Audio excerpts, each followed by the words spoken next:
I thought it was the happiest day of my life. Winning the lottery should have been our ticket to paradise. But as I held that winning ticket, I watched my wife pack her bags with another man. Betrayed and abandoned, I felt the searing pain of her betrayal cut through my joy. In that moment, I vowed to make her pay for shattering our dreams. I transformed my pain into a cruel plan, a masterpiece of revenge that would leave her regretting every deceitful act. This is my story. This is my revenge. Overall, it had been a nice evening. There was good conversation and some nice wine. Since I had won the lottery and retired, spending my time helping others, I didn't go out much. But tonight I decided to attend a charity dinner to raise money for helping abused animals. I have 2 dogs and care a lot about animals, so this seemed like a good cause. I had checked them out before and was impressed by their hard work. After dinner, I went to the bar for a drink. The 2 main founders of the charity joined me. Over several glasses of wine, we talked about their success stories. It was heartwarming to hear, though I found it hard to understand how anyone can hurt innocent animals. Finally, I decided to leave. After being thanked again for my donation, I made my way to my truck and drove home. Okay, I know what you are thinking. What's this wealthy guy doing in a truck? Well, it's a pickup actually, and a pretty nice one with leather seats and lots of the latest gadgets. I always liked driving pickups and didn't need the latest sports car. I never cared about impressing others and lived a simple life. It was just me and my 2 dogs since my wife had left me. Yeah, I was married before, back when I owned a landscape company. At the time, I thought life was great and believed my wife was happy too. In fact, it was the very day I found out I had the winning lottery ticket that she left me. That morning had started out busy. I had just picked up the newspaper from the driveway, tossed it into the seat of my truck, and headed straight to a job site where we had a big project going on. There had been a bit of a problem the day before with the crew, and the foreman asked me to come help him sort it out. I spent most of the day working with the crew, and by around 2 in the afternoon, the job was running smoothly again. I told the foreman I needed to get back to my office and make some calls. I got back to the office about 2:30 and checked with the lady I had hired as my office manager. There were no major problems, just a couple of phone calls to suppliers to make sure deliveries were on time. So, by 3:30, I had time to take a break and picked up the newspaper I had brought in with me to check my numbers. I bought a ticket for each lottery draw, but up to now, I had only ever matched 3 numbers, which paid $3. I wasn't expecting anything, but still liked to take a chance on a $1 ticket. This week, I had done things a bit differently, and instead of buying a state lottery ticket, I had splurged on a multi-state Powerball ticket because the prize was getting huge. I opened up to the page with the winning numbers, reached into my desk drawer, and pulled out the ticket I bought the day before. Taking a sip of my Coke, I laid the ticket down next to the winning numbers and started comparing them. When I saw that the first 3 numbers matched, I thought, Yahoo! At least I can cash it in for $1 profit. Then I saw that the 4th number matched too. Even better, this should be worth $50 or $60. Then I was stunned when the first 5 numbers matched. Wow, this could be worth $1,000, I thought. Then the 6th number matched too. Now my hands were shaking. This ticket was worth a lot of money. 1 number left, the Powerball. For a few minutes, my vision went blurry, and my head started spinning. Then when I looked again, the numbers matched. When my sight cleared, I thought I must have made a mistake. So I checked again, and then once more. It was no mistake. I had picked all the right numbers. The paper said only 1 ticket matched them all, and I was holding it in my trembling hands. We were rich, my wife and I, that is. For the next 20 minutes, I just sat at my desk in a daze, trying to think of what to do next. Let's see. A financial advisor. Yes, that's it. I was going to need some good advice on handling this windfall. No, wait. The first thing I need to do is tell my loving wife. Let's see, what time is it? A little after 4. She would be home soon from her job at the bank. This wasn't the kind of news to be delivered over the phone. No, I had to tell her in person. Jumping up from my desk, I rushed out to my truck, mumbling something to my office manager about needing to take care of something at home and that I would see her tomorrow. Jenny would be surprised to see me home so early as my work days were usually long. But she would be overjoyed when I told her about the ticket. On the drive home, I daydreamed about all the things we could do together. Travel, see the world. Oh yes, she was in for a surprise, but the surprise was mine. When I pulled up to our house, I saw her with another man putting suitcases into the trunk of a car I didn't recognize. What on earth? I wondered. What's going on here? Slamming on the brakes and skidding to a stop alongside the curb, I jumped out of my truck. Jenny, what are you doing? I will give her credit. She at least looked a bit embarrassed. I heard her tell the guy she was with to wait in the car. She then walked over to me and said, "I'm sorry, Michael, but I'm leaving." When she said Michael, I knew this wasn't good. The only time she called me Michael instead of Mike was when she was mad or had bad news. Leaving? What do you mean you're leaving? Michael, I do care for you, but I want more out of life. I've met someone else who's going places. He can give me things you can't. I'm sorry. I left you a letter inside. I didn't want to tell you face to face. But Jenny, I thought you loved me. I thought you were happy. I'm sorry, she whispered, then ran to the waiting car and jumped in. I stood there, stunned, watching them drive away. I was so confused that I couldn't even react. For the second time that day, my vision blurred and I felt dizzy.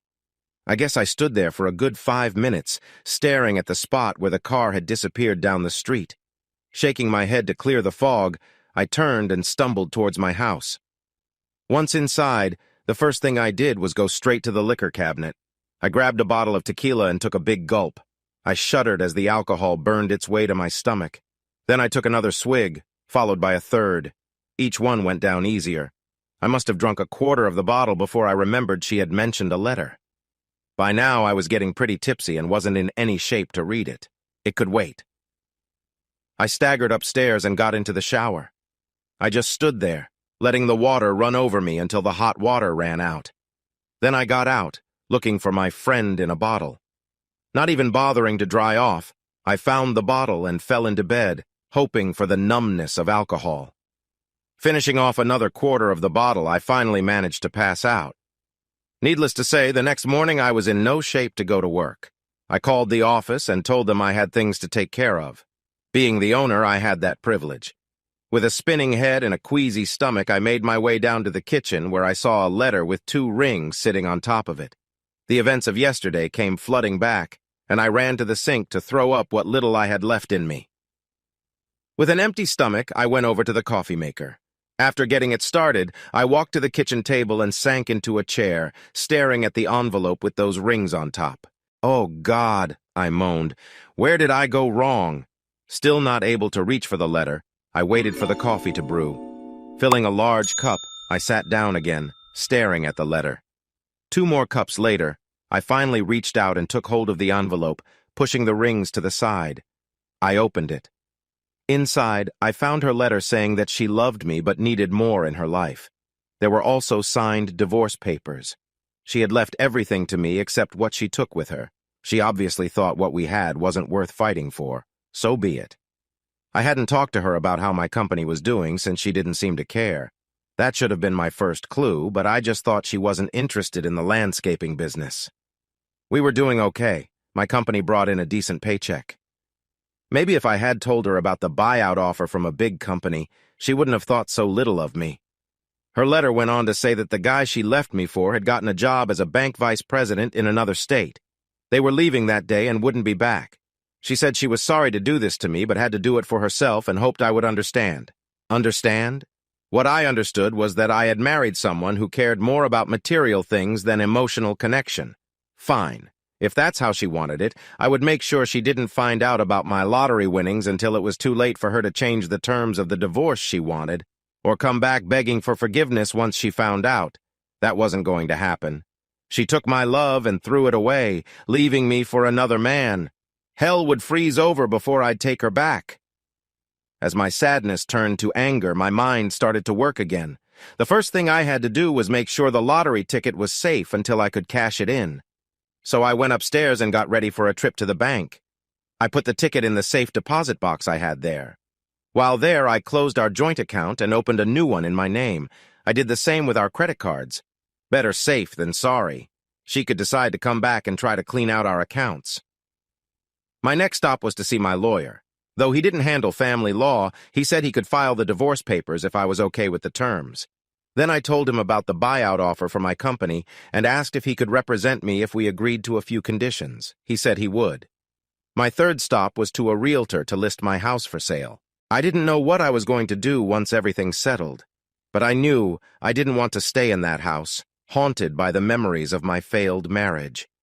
It was no longer a home, just a place that was once filled with happy memories from a time when I wrongly thought my life was perfect. Satisfied that I was on track to start a new path, I went home to a warm welcome from my dogs.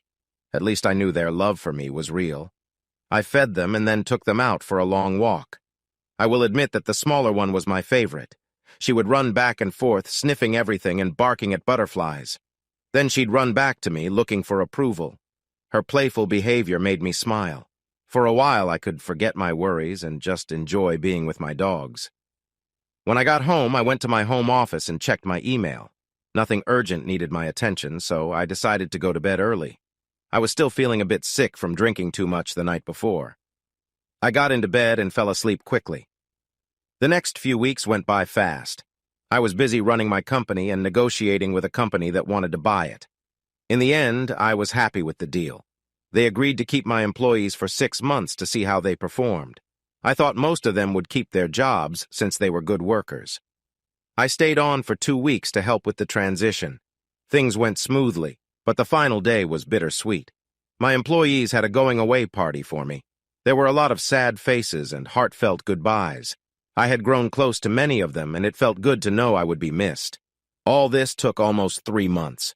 Meanwhile, I had accepted an offer on my house and agreed to move out 2 weeks after selling my company. The only big thing left was my divorce. I went to my lawyer to see if we could speed up the process. He said he would try. He contacted my wife's lawyer, who talked to her. She was also willing to speed things up. The lawyers asked the court for an early hearing. The judge, who I knew from a landscaping job I did for him, agreed to hear our case. The judge listened to both sides and decided to finalize the divorce in 1 week, as long as there were no changes to the terms. Jenny, my soon-to-be ex-wife, had left the state and had no further claims to my assets. I had a reason for wanting the divorce to be quick. I'd won the lottery and only had 6 months to claim the money. If the divorce dragged on, Jenny might try to get more money from me or even come back. I needed the divorce to be final before claiming my winnings. A week later, with the divorce finalized, I felt a huge weight lifted off my shoulders. That night, I called my sister Melinda, or Mel for short. She was my only close family since our parents had died in a car accident while I was in college. Mel and I had always been close. I hadn't called her sooner because I didn't want to worry her. "Hey, sis, it's me," I said when she answered. "Mike, it's so good to hear from you. I thought you forgot you had a sister," she joked. "Sorry, Mel. Things have been hectic, but they're settling down now." As always, she could tell something was up. "Okay, baby brother, out with it. What's wrong?" she asked, concerned. "I have good news and bad news." I paused. "The bad news is Jenny and I are divorced." She gasped. "Oh no, Mike, what happened?" I told her about coming home to find Jenny with another man, the short talk we had, and the divorce papers she left. I didn't mention the tequila. When I finished, my sister spoke up. "That woman! If I ever see her, I'll give her a piece of my mind." For the first time in a while, I laughed. Mel was always protective of me. "I'm so sorry, Mike. I know you loved her, but you said you had good news." "What is it?" "Before I tell you, you have to promise not to tell anyone. Do you promise?"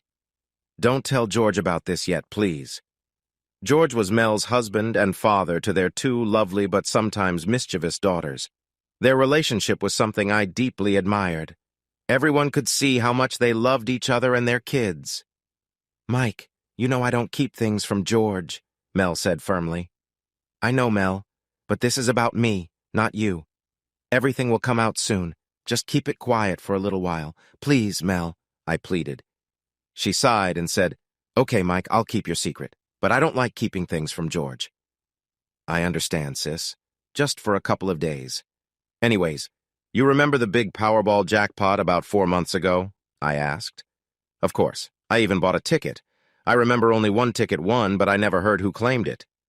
I paused and then said, "I had to wait for my divorce to be final before claiming the prize." What? Are you telling me you have the winning ticket? She exclaimed. In the background, I heard George's voice. Is everything okay, honey? Yes and no, dear, she said. It's Mike on the phone. I'll explain later, but right now he needs a friend. All right. Tell your brother I said hello. George says hi, she whispered. Mike, I can't believe you have the winning ticket. Believe it, sis. I will claim the prize the day after tomorrow. I've been talking to a money expert about how to handle it and just have a few things to finish tomorrow. I sold my company and house. I have no ties here anymore. Can I come visit you for a while? I asked. I heard her happy scream this time. Yes, little brother. We would love to see you. Please come. Then I heard my nieces asking if everything was okay. Yes, it's your Uncle Mike. He's coming for a visit. Their cheers made me smile. As you can hear, we're all excited to have you. How soon can you get here? I have a plane ticket to Austin for the day after tomorrow. I will go to the lotto office that morning, then catch my flight, which lands at 7:15 p.m. on Friday, I told her. I gave her my flight details, and she promised to pick me up at the airport. That night, I slept better than I had in months. I couldn't wait to see my sister, nieces, and George. He was a good husband and father, and he made my sister happy. Her happiness was important to me. Finally, Friday morning, I waited outside the lottery office. Claiming the prize was more detailed than just handing over the ticket and getting a check. There was paperwork and a press event. The jackpot was over $265 million. The Powerball folks wanted to promote the game. I chose to get the money over 20 years, which meant I'd get over $13 million every year. A lot for a man who came from little. I wished my parents were alive to see my good luck. Even after taxes, I had more than enough. After the press meeting, I said I had a plane to catch and went back to the motel where I had stayed since selling my house. I packed my bags and put the dogs in the truck. My first stop was my old landscape company to pick up Antonio. He was my first employee and stayed with me through tough times. I planned to give him my truck plus a surprise bonus. Instead of going to the commercial airport, we went to a private one. I found a charter flight to Austin that let me bring my dogs in the main cabin. I didn't want them flying alone. At the airport, I handed the truck keys and title to Antonio. We both had tears in our eyes as we said goodbye. I gave him an envelope with a surprise bonus for his loyalty. As I walked to the plane, I heard him shout, "Patron! Patron!" He ran towards me, tears in his eyes, and hugged me. "Gracias, patron, gracias!" He had opened the envelope and saw the check for $100,000. Standing tall, he said, "Vaya con Dios," and walked away. Smiling, I boarded the plane and sat near my dogs. The pilot said the other passengers would arrive soon, and we'd take off on time. I thanked him and took out my Sudoku puzzle book from my carry-on bag. I always enjoyed doing crosswords and Sudoku puzzles when I had time to spare. After about 15 minutes, a limo arrived next to the small jet waiting to take us to Austin. A well-dressed older man and a young girl, maybe 7 or 8 years old, got out and boarded the plane. The pilot greeted them warmly, suggesting they had done this trip before. The man introduced the girl to the pilot as his granddaughter, saying she had been visiting and was now going back home to Austin. As they took their seats, the older man nodded at me and the little girl gave me a shy smile. I think because of the dogs, I was placed at the back of the small jet, which could seat 12 people, leaving the front for the main passenger. Once we were all buckled in, the plane moved onto the runway. When the pilot gained enough speed and took off, the sudden force caused Susie, my small dog, to yip. Hearing this, the little girl in front turned around, eyes wide, trying to find the source of the sound. I smiled at her and leaned over to calm Susie, saying it would be okay. Seeing me through the front of her carrier, Susie settled down, although she still seemed nervous. Once we were cruising, the pilot came back and said we could move around. I continued with my Sudoku puzzle while hearing the faint chatter between the girl and her grandfather. After a few minutes, the girl stood up and shyly made her way towards me. Stopping a few steps from me, she said, "My name's Mary. Can I see your puppy?" "Hello, Mary. My name is Mike. I have 2 dogs. The little one in front is Susie, and that's Toby behind her," I replied. "You're welcome to talk to them if you'd like." Mary's face lit up, and she knelt in front of Susie's carrier, talking sweetly to her. Both my dogs were great with kids, which often surprised me since my wife Jenny and I didn't have children. Seeing Mary, Susie stood and wagged her tail, giving more yips. Mary turned to me with hopeful eyes. "I think she wants to come out and play." I chuckled. "I'm sure she would love to, but the airline made me promise to keep her in the carrier." Mary thought for a moment, then ran back to her grandfather. They seemed to have an animated conversation before the older gentleman walked back to me. He held out his hand and introduced himself as Tom Laughlin. The name sounded familiar, then I remembered he was the owner of Laughlin Enterprises, a big company in the aerospace industry. Standing up, I shook his hand. "Mike Johnson, it's nice to meet you, Mr. Laughlin. Thank you for letting me join your flight." He looked at me closely, then smiled. "Well, it's not exactly my plane. I charter flights with this company instead of buying my own. Anyway, it seems my granddaughter likes your dogs." "Well, they probably like her too," I chuckled. "They're good with children, then?" he asked. "Oh, yes. They love attention. I know your granddaughter wants to play with them, but the airline made me promise to keep them in their carriers," I said. Tom nodded and went to speak with the pilot. After a short conversation, the pilot walked back to me. "Mr. Johnson, thanks for following the rules about pets on board. The rule is to make sure other passengers aren't bothered, but Mr. Laughlin said we can make an exception if you assure me the dogs won't bite." I laughed. "No, they might try to lick you to death if they're excited, but they've never bitten anyone." Satisfied, the pilot nodded and returned to the cockpit. Mr. Laughlin whispered to his granddaughter, who hugged him and then ran back to me, clapping her hands excitedly. "Grandpa says it's okay if you let them out. Please, I just know they are sad being locked up." All right, you win. Let's open their doors and let them out." The dogs seemed to know that Mary had helped them, and they covered her with licks, making her giggle. Watching them play made the time fly by, and soon the pilot told us to get ready for landing. Mary gave each dog a kiss before I put them back in their carriers. We landed at a private airport near my sister's place. I was glad because my sister and her family wouldn't have to travel far through Austin traffic to pick me up. As the plane stopped, I saw 2 SUVs pull up next to it. From one of them, a couple about my age got out. Must be Mary's parents, I thought to myself. I watched my sister and her family get off the plane. I needed to carry the dogs, so I let Mr. Laughlin and his granddaughter go ahead. Before leaving, Mary ran back to my seat and gave me a quick kiss on the cheek. "Thank you for letting me play with your dogs, Mr. Johnson." "You're welcome, Mary. Thank you for keeping them happy." Mary giggled and ran back to her grandfather, grabbing his hand as they walked down the stairs. As I picked up the carriers and headed for the exit, I could hear little girls squealing outside. When I stepped through the doorway, I saw my nieces jumping up and down along with Mary. They were clearly excited and knew each other. Mary asked them what they were doing at the airport, and I heard them mention their Uncle Mike. As I reached the bottom of the steps, they noticed me and came running towards me. I quickly set down the pet carriers and knelt to hug them. We exchanged kisses on the cheeks, and the girls started talking so fast I couldn't understand them. I just nodded and smiled. "Girls, give your Uncle Mike a chance to breathe," my sister said. The girls giggled and stepped back, letting their mom come forward. She hugged me tight. "I'm so glad you're here, baby brother." "Me too, sis. Me too." After a quick squeeze, she stepped back, and George came over to shake my hand. "I'm so sorry about Jenny. I can't believe she did that to you." "Neither can I, George. I never saw it coming," I replied. My nieces were still excited, jumping up and down. I finally understood something about the TV. "What's got you girls so excited?" I asked. "We saw you on TV just before we left to come get you." "You were on the news," said Jeannie, the older of my nieces. "Oh, no," I groaned. "I hoped the story wouldn't go national." Lisa, who was standing with her parents, asked why I was on TV. My nieces tried to explain how I had won the powder ball. This made the parents laugh. Lisa's dad came over and shook my hand, congratulating me on my win and saying they had seen the same story.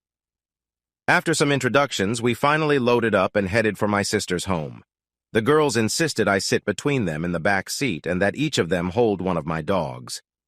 The drive to their house was fun, filled with light chatter. I learned that my nieces and Lisa went to the same school, and Jeannie and Lisa were in the same grade. Missy, the younger niece, was a year behind Jeannie. I caught up on what had been happening with my sister and her family in the past year. We all laughed when Missy asked if I had brought the ball I won. After explaining, she realized I had won the lottery and that there wasn't a real ball. Soon, we arrived at their house, which was a large two-story ranch. George had a good job at an IT company, and my sister Mel ran a daycare center. Their house sat on 5 acres of beautiful Texas hill country. Even though George's commute was long, they loved the area for raising their daughters. George helped me with my bags as the girls led the way to the guest room. It was cozy with a Western theme and had a bathroom attached. The dogs jumped on the bed right away, making my nieces laugh. After settling in and taking a quick shower, I went downstairs to join the family in the den. I sat in a recliner and soon had 2 little girls bouncing on my lap. "Girls, don't hurt your uncle on his first night here," Mel said, smiling. "Let them be, sis. I didn't realize how much I missed you guys." After the last 4 months, I forgot what it feels like to be with family. I hugged the girls tightly, making them squeal with joy. I saw tears in my sister's eyes. After 20 minutes of tickling and giggling, my sister stood up and said, "Bedtime, girls, come on. Your uncle will be here in the morning, too." With a bit of groaning and eye-rolling, the girls hopped off my lap, kissed me on the cheek, and ran to their bedrooms laughing as their mom chased them. George and I sat back to watch the news. Just as the story of my big win started, my sister came back in. We watched in silence. After the story ended, Mel turned off the TV. "So, little brother, now that you're a millionaire, what are your plans?" I sat quietly for a couple of minutes thinking. "Honestly, sis, I don't know. I need some time to figure things out. This has been both a nightmare and a dream come true. If you guys can put up with me for a few days, maybe I can get a better idea of what I want to do." Now my sister's tears were flowing freely. She sat on my lap, wrapping her arms around me like Mom used to do. George walked over, placing a hand on my shoulder. "Mike, this is your home now," he said. "You are welcome here for as long as you want. Mel, honey, I have to be up early tomorrow. Good night, Mike. See you tomorrow." With glistening eyes, I looked up at George. "Thanks, George. Your words mean more to me than you know." Mel got up from my lap and stood next to her husband. "Bed sounds good. I'll be with you in a few minutes." George kissed her quickly and left. "I'm sure you're ready for bed too, little brother. I know it's been a long day for you." Trying not to yawn, I stood up from the chair. "Yeah, sis, you're right. It's been a long day. Bed does sound great. But first I want to say thanks to you and George for being here for me. Don't be silly. Of course, we're here for you. Your family and we love you. You can stay with us as long as you want. Always remember, brother, if I have a home, you have one too." "Thanks again, Mel. Oh, one more thing. Now that I know my win is on TV, I'm worried, Jenny." At the mention of my ex-wife's name, my sister looked angry. "Don't worry, Mike. If she calls, I'll handle it." With that, we both headed to bed. I felt more at peace than I had in the last 4 months. It was good to be around loving family. The next few weeks flew by. I spent my days relaxing by the pool and using their home gym. My sister is a great cook, so the gym was needed to avoid gaining weight. On weekends, George and I went fishing, a hobby I loved but rarely had time for because of my old job. One morning as I came downstairs, I heard my sister on the phone. "Listen to me, you liar. I don't know where my brother is, and if I did, I wouldn't tell you. He called saying he's on a long cruise and will be gone for a year. Don't call here again." I was shocked. My sweet sister never spoke harshly, but she protected those she loved. Hearing my gasp, she turned around, her cheeks red. "You were right, Mike. She must have heard the news and is trying to find you. I hope she believes my lie about the world cruise and stops searching for you here. Sorry for my language." I laughed and hugged her. "I think you handled it perfectly. You said exactly what I would have." As days went by, I grew to love the hill country and decided I wanted to stay close to my family. I started looking for a place to buy but didn't tell anyone yet. One morning, while George and Mel were at work and the kids were at school, I was having coffee in a local cafe when I overheard 2 men talking. One said he was selling some land he owned. The other said it wouldn't take long to sell because it had lakefront access. Interested, I approached them. "Hello, I'm Mike. I heard you talking about some land for sale. Can you tell me more about it?" "Sure, young man," he said. "It's close by, 50 acres with frontage on the lake. Are you interested? I might be. I'm looking to settle down around here. Can I take a look at the land? Of course, he said. If you're free now, I can show you. I'm Jim Henley. Mike Johnson, I replied, shaking his hand. Nice to meet you. Yes, I have time now. We agreed that I would follow him and left to see the land. I was pleased when we stopped at a gate just a few miles from my sister's place. He unlocked it and then walked back to my car window. Why don't you park here and ride with me? I'll show you around. Sounds good, I said, turning off the engine. I got out and climbed into his truck. First, we'll go to a hilltop near the center. You can see most of the land from there. As we drove, he asked what brought me here. I told him about my sister living nearby and how much I liked the area. I didn't mention winning the lottery. When we reached the hilltop, we got out. The view was amazing. He pointed out the property lines and then suggested we go down to the lake.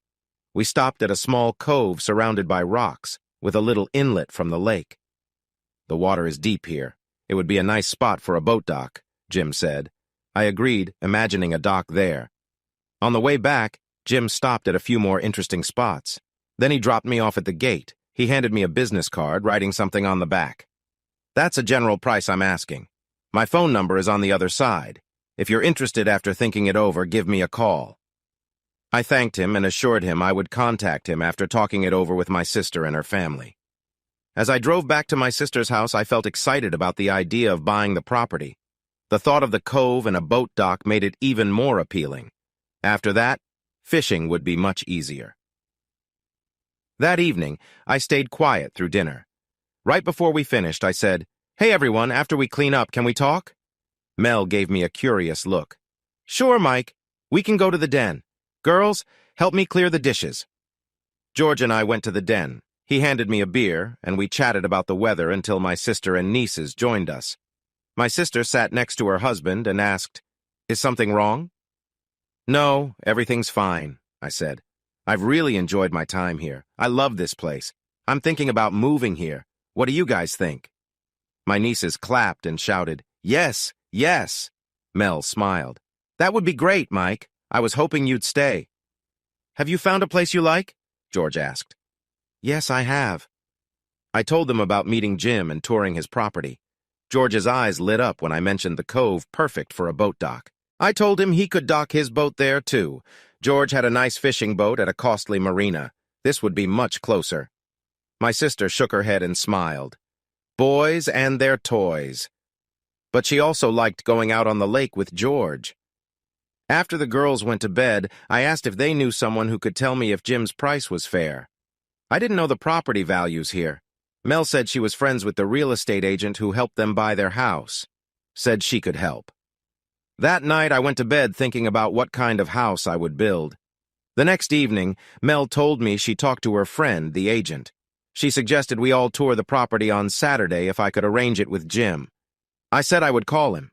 After dinner, I called Jim. "Jim, it's Mike Johnson. I'm interested in the property, but want my family to see it too. Can we tour it on Saturday?" "Mike, my wife and I will be out of town Saturday. But if you meet me at the cafe in the morning, I'll give you the key to the gate. You can show them around. How does that sound?" "Sounds great, Jim.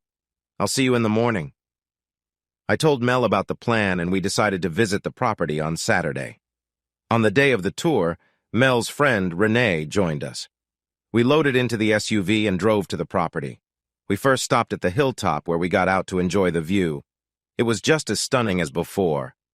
Everyone was impressed. Then we headed down to the cove. George and I talked about a boat dock while my nieces played along the shoreline. My sister packed a picnic, and we agreed the cove was a great spot to eat. While setting up lunch, I discussed the price with Renee. She said it was a bit high but fair because of the lakefront. With that, I made up my mind. I would call Jim on Monday to start the process. 2 weeks later, I owned 50 acres of beautiful Texas hills. I chose the hilltop with the great view to build my house. Renee helped me find a custom builder. I met 4 builders and picked one. I told him my plan for the house. 2 stories, 3 bedrooms, kitchen, dining room, living room, and a den game room downstairs. Upstairs would have the master bedroom with an office, sitting room, and a home gym. Outside, I wanted an infinity pool and a hot tub overlooking the hillside. The builder took my ideas. A few weeks later, he had a plan. With a few small changes, the blueprints were ready, and it was time to start building. I wanted an eco-friendly house, so I made sure the insulation was top quality and chose triple-pane windows. I arranged for a wind turbine on a nearby hill and solar panels on the roof. For drinking water, I would collect rainwater, and for the garden, a pump at the lake. It cost a lot up front, but would save money in the long run. Plus, it felt good to help the planet. For the next 10 months, I visited the site daily to watch the progress. I also learned about local plants because I wanted to design and manage the landscaping myself. The first thing finished was the floating boat dock, and George happily moved his boat there from the marina. Finally, the house was finished. After a final inspection that met my approval, all that was left was to complete the landscaping. I hired a local company and gave them plans. A week later, the landscaping was done. My sister helped me pick out furniture, and we got it all delivered and set up. She has great taste, and since we grew up together, she knew what would make me feel at home. I was ready to move into my new house. It was expensive and took a lot of my first year's lottery winnings, but it was worth it. Almost a year had passed since I cashed in the winning ticket, and I was about to get the second year's payment. I kept my sister and her family away for the last month so I could surprise them with the finished house. The day came to move in, so I loaded my things into the pickup I bought. My sister and her family followed me. When we arrived, the looks on their faces said it all. They were amazed. The house, with its wood siding and native stone, fit perfectly with the landscape. We toured the house and the girls went, "Ooh," and "Ah." I showed them where their rooms were if they ever wanted to stay over. We then went out to the back deck, which looked over the pool and hot tub. George loved the new barbecue I had set up. I really wanted my family to be there on my first night, so I asked them to stay. They lived only 2 miles away, but this was special to me. Mel took the girls to the supermarket to stock my kitchen and get some nice steaks for the barbecue, which everyone liked. While they were gone, George and I went down to the boat dock to check his boat. Then we sat on the deck, drinking some beers and watching my dogs explore their new yard. I had only landscaped about an acre around the house and put up a fence to keep the dogs close and safe. The pool and hot tub were also fenced in to prevent accidents. The girls came back with groceries, and we spent an hour bringing them inside and putting them away. Mel did a great job making sure I had everything I needed, including pots, pans, silverware, and plates. For lunch, Mel and the girls made us all sandwiches and chips, which we ate on the deck. As the day got warmer, my nieces wanted to swim. I told them to put on their suits and watched them happily run off to change. George, Mel, and I sat on the deck, sipping margaritas and keeping an eye on them. Later in the afternoon, Mel and I went to the kitchen. She made a salad and side dishes while I got the meat ready for the barbecue. About 45 minutes later, we all sat down to eat. The steaks were delicious, even if I say so myself. After dinner, we cleaned up the kitchen and then went to the game room to watch my nieces play video games on my new big TV. "Mike, you did a wonderful job designing your home. You must be very proud," George said. "I am, but I couldn't have done it without your help and support over the last year, and all the credit for the decorations goes to my sister for her great taste." I saw my sister blush. "I will never be able to repay you for all the kindness you have shown me," I said. "Oh, baby brother," my sister said with tears in her eyes. "We did it out of love. It was a gift, not a debt. I thank you both from the bottom of my heart. How about we put the girls to bed and relax in the hot tub?"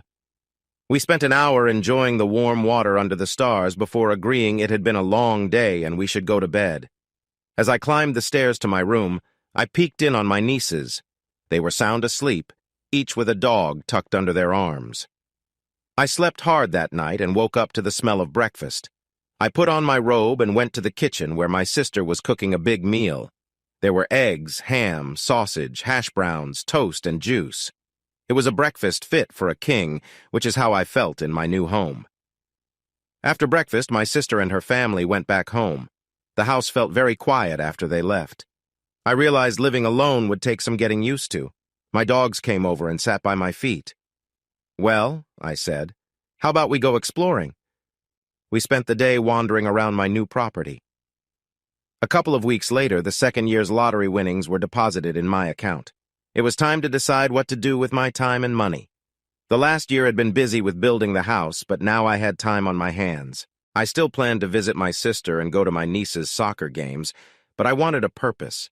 I thought about donating some of my money, so I started researching deserving causes. This takes us back to the start of my story. That's how I ended up at the charity dinner for animals in need. I'd spent my first year in my new home finding good causes and giving money, often without saying it was me. But sometimes I went to events. I was often lonely with just my dogs. Even though my sister and her family visited a lot, I still hurt because my ex-wife betrayed me. Because of that, I didn't look for a new relationship. I didn't trust women anymore, so I used these events to go out and meet people. On my way home, I stopped at a red light under a freeway. It was late, and I wanted to get home. Over the sound of the radio, I heard a woman screaming. I looked around and saw two men bothering a woman in the shadows. Without thinking much, I reached under my seat and grabbed my gun. I had a license to carry it. With the gun hidden behind my back, I got out of my truck and walked towards them. When I was about 15 feet away, I shouted, "Leave the lady alone!" One of the men turned and growled, "Mind your own business!" I repeated, "Leave the lady alone!" One of the men started walking towards me. "I told you to mind—" He stopped when he saw me raise my gun and point it between his eyes. "Whoa, buddy. We were just leaving, don't do anything crazy," he said, backing away. The other man saw the gun and let go of the woman. He ran away. The man near me turned and ran off too. Seeing no more danger, I put the gun in my waistband and walked to the woman who was on the ground crying. I knelt down and spoke softly. "You should come with me. It's not safe here." She looked up at me and stuttered, "What?" I said, "Come with me. I'll get you to a safe place before they come back." "My daughter," she said, pointing up the hill. I looked and saw dark shapes up there. As I walked closer, I heard a little girl whimpering. She was hiding behind some bags, scared. "It's okay, sweetheart. Go to your mother. I'll get your things and take you somewhere safe," I said in a soft voice. The little girl ran to her mother. I picked up the bags and walked back to them. I told them to get in my truck. They followed, dazed. I threw the bags in the truck bed and quickly drove off. I wanted to leave before those men came back with friends. "Do you want me to take you to the police?" I asked. The mother gasped. "No, please, no police." "Okay," I said. "Is there anywhere else safe I can take you?" She shook her head, looking at the floor. "How about a shelter for women?" I asked. "No, he might have someone watching there." "Who is he?" I asked. "My boyfriend. He hurt me and threatened to harm my daughter. I wondered what I was getting into, but I knew I couldn't leave them. I know a place where you'll be safe for the night. I'll take you there and we'll figure something out in the morning." At least at my home, they'd be safe for the night. I'd think about what to do the next day. The drive home took about 40 minutes. After 20 minutes, I looked at my passengers. They were both asleep. They must have been running for a long time. Another 20 minutes and we arrived at my garage. I turned off the engine. The mother woke up, looking around scared. "It's okay. This is my home. You'll be safe here tonight, I promise," I said. She looked at my face for a few seconds, then nodded. She had no reason to trust me, but she had no choice. I got out and opened the passenger door. The woman gently shook her daughter. "Lisa, honey, wake up. We have to get out now." "Where are we, Mama?" Lisa asked. "We're at this nice man's house. He will keep us safe tonight," the mother said, looking at me with pleading eyes. "That's right, little one. Let's go inside and get you something to eat." "I bet you're hungry," I said softly. Lisa nodded and blushed, looking back at her mother. "All right, follow me to the kitchen," I said. I led them to the door and watched them step out of the truck. My two dogs ran out happily, yipping. Lisa squealed in fear and jumped behind her mother. Seeing the new guests, my dogs ran over to make friends. "Don't worry, Lisa," I said. "They just want to play. They really like having kids around." Lisa peeked around her mom's legs and saw Toby. He was always a funny dog, on his back with his legs in the air, asking for a belly rub. Susie, on the other hand, noticed Lisa was a bit scared and lay down, slowly crawling forward. When Susie looked up with her big puppy eyes, no one could resist. Lisa slowly reached out her hand towards Susie, but just as she was about to touch her, Susie jumped up and gave Lisa a big, wet kiss, making her squeal. Susie ran in a quick circle around Lisa and her mom, then lay down again and crawled forward. Lisa, over her surprise, started to giggle. She reached out again, and once more, before Lisa could pet her, Susie jumped up and gave another wet kiss. This time, Lisa squealed with joy, laughing and clapping her hands. I looked over and saw Lisa's mom kneeling, scratching Toby's belly. He loved it. Susie ran around Lisa and her mom again, but this time stopped right in front of Lisa, panting. Lisa bent down again, and this time, Susie let her pet her. I watched them for a couple of minutes and then told the dogs to go inside the house. One thing I was proud of was how well they listened, and this time was no different. They stayed just a couple of steps ahead as we moved towards the kitchen. On the way, I pointed out the bathroom and told my guests they could wash up, then meet me in the kitchen. Opening the fridge, I saw a big pot of homemade chicken soup Mel had brought over the day before. I put it on the stove to heat up, then took out a loaf of French bread. I cut several thick slices and buttered them before placing them in the toaster. Next, I got 2 bowls and 2 spoons and set them on the table. Just as the soup started to simmer, I heard my guests come into the room. "Have a seat, ladies. The soup is ready," I said. I placed a ladle in the pot, carried it to the table, and set it on a hot pad. Scooping generous portions into each bowl, I set them in front of Lisa and her mom. Then I brought over the toasted bread and placed it between them. I asked what they wanted to drink. They chose juice for the mom and milk for Lisa. While serving the soup and drinks, I got a better look at the two. Both looked a bit thin, as if they hadn't been eating well, and their eyes seemed tired and scared. Lisa's mom kept looking around as if expecting something to jump out. I could tell they were not used to being watched while eating. "Ladies, I need to check my email. I'll be in the room next door if you need anything. Eat as much as you like, and when you're done, I'll show you to a room where you can sleep," I said, excusing myself to let them eat in peace. As I walked out, Lisa's mom spoke up. "Thank you, Mr. Mike. Just call me Mike." "And you are?" I replied. "Elizabeth. But everyone calls me Beth." "Well, Beth, I hope you enjoy the soup," I said, turning to leave. In the next room, I heard Lisa tell her mom, "Wow, Mom, this is the best chicken soup I've ever tasted." Yes, it is very good, isn't it?" Beth replied. I smiled, knowing Mel would be happy to hear that. The soup was really good, much better than any canned stuff. I went to the game room where I had another computer, though checking my email was just an excuse to give the ladies some privacy. Instead, I turned on the TV and caught up on the day's news. About 30 minutes later, I heard water running in the kitchen sink. I got up and found Beth washing the dishes. I cleared my throat so as not to scare her and walked over to the dishwasher, opening it and telling her to just put the dishes in there. I picked up the soup pot lid from the table and saw they had eaten a good portion. They needed the food. Beth blushed. "I hope we didn't eat too much of your soup. It was just so delicious." I laughed. "No, I'm glad you liked it. My sister made it and brought it over. She usually makes too much, and it often goes to waste." I looked at Lisa, who was still sitting at the table, her little eyelids drooping with sleepiness. Now that the kitchen was clean, I said, "Ladies, if you will follow me, I'll show you to your room." I led them to the room Mel and George used when they stayed over. It had a big king-sized bed and an attached bathroom. I told them to wait a moment and went to the next room, where my niece Jeannie stayed when she visited. She always left some nighties here so she didn't have to bring them from home.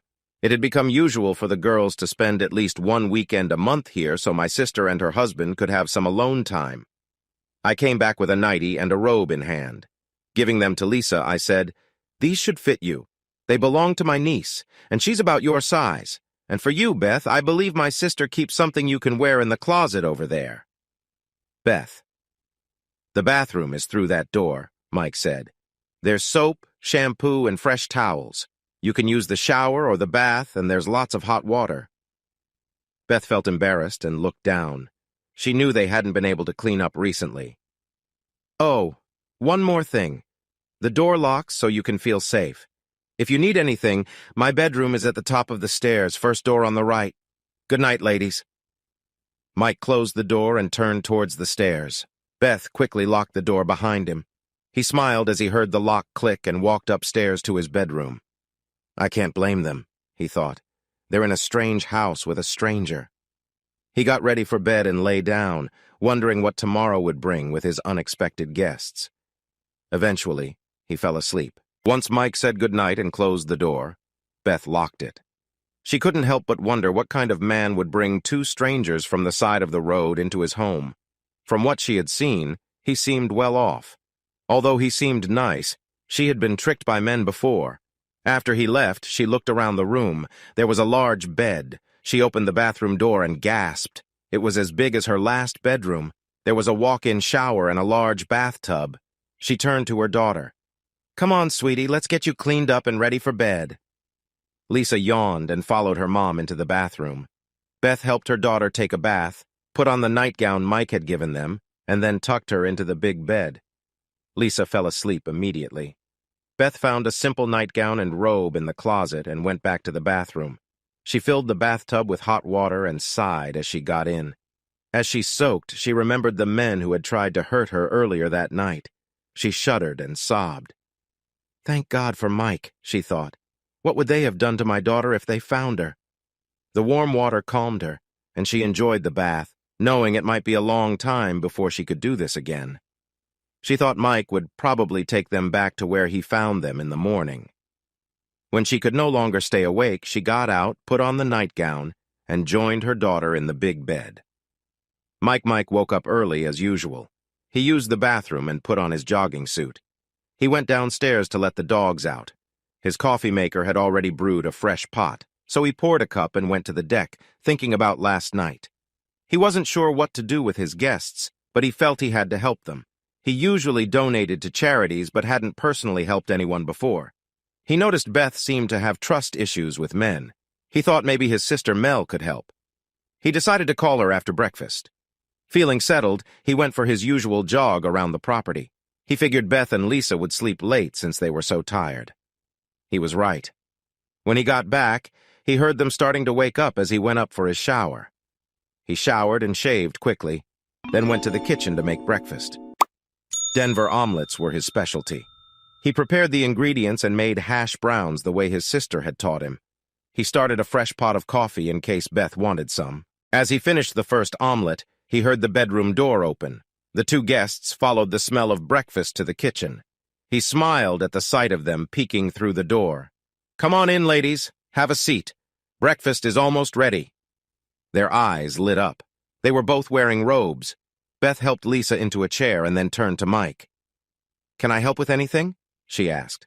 "Nope, got it all under control. Would you like some coffee?" "Oh, yes, please." He poured her a cup. "Cream or sugar?" "No, black is perfect," she replied. She sat at the table while Mike served the omelets and hash browns. He got a glass of milk for Lisa. "I hope you like omelets. They're my specialty." They both took a bite. "Oh, this is good," they said. He smiled and started eating. They ate in silence, probably lost in thought or just enjoying the food. Suddenly, Lisa knocked over her glass of milk. Her eyes widened in fear and her lower lip quivered. Beth jumped up to grab a dish towel, worry on her face. "What's going on here?" Mike wondered. "Someone must have hurt this child to make her act like this," someone said. I leaned down and spoke softly to Lisa. "It's okay, sweetie. Everyone has accidents. We'll clean this up and get you more milk. Don't worry." Lisa looked up at me with big eyes and asked, "You're not mad at me? You're not going to hit me?" I felt tears welling up as I replied, "Oh no, honey, I'm not mad at you, and I promise I will never hit you, ever." The fear in her eyes broke my heart. Beth, standing nearby with tears in her eyes, mouthed, "Thank you," to me. After breakfast, I asked them if they had any clean clothes. Their bags were still in the back of my truck. Beth looked embarrassed. "No, we haven't been able to wash clothes for a while." "All right then, let's gather what you have and get them washed," I said. There was no way I was letting them wear dirty clothes again. I went to my truck to get their bags while Beth collected the clothes they wore last night. I led her to the laundry room and showed her how to use the washing machine. "When you have the first load ready, just put them in, add this detergent, and pull this knob out. I need to make a couple calls." I left Beth to sort the clothes and went upstairs to call my sister. Beth sorted through their clothes while her daughter watched from the doorway. "I think he's a nice man, Mama. He didn't get mad when I spilled my milk." "Yes, honey. He does seem nice, Beth replied, though she felt unsure. She had been through a lot and couldn't believe someone would be so kind without a reason. Even if he just took them back where he found them, at least they had a couple of nice meals and clean clothes. She would do whatever it took to protect her daughter if it came to that. Mike upstairs, I called my sister's phone. Good morning, George. It's Mike. Can I speak to Mel, please? Good morning, Mike. Sure, she's in the kitchen. Hold on. A moment later, my sister Mel picked up. Hey, Mike. What's up? Sis, I need your help. Can you bring the girls and come over? I'll explain everything when you get here. Sure, give us 20 minutes. Thanks, sis. I hung up and went back downstairs to check on Beth and Lisa. They were in the kitchen talking quietly.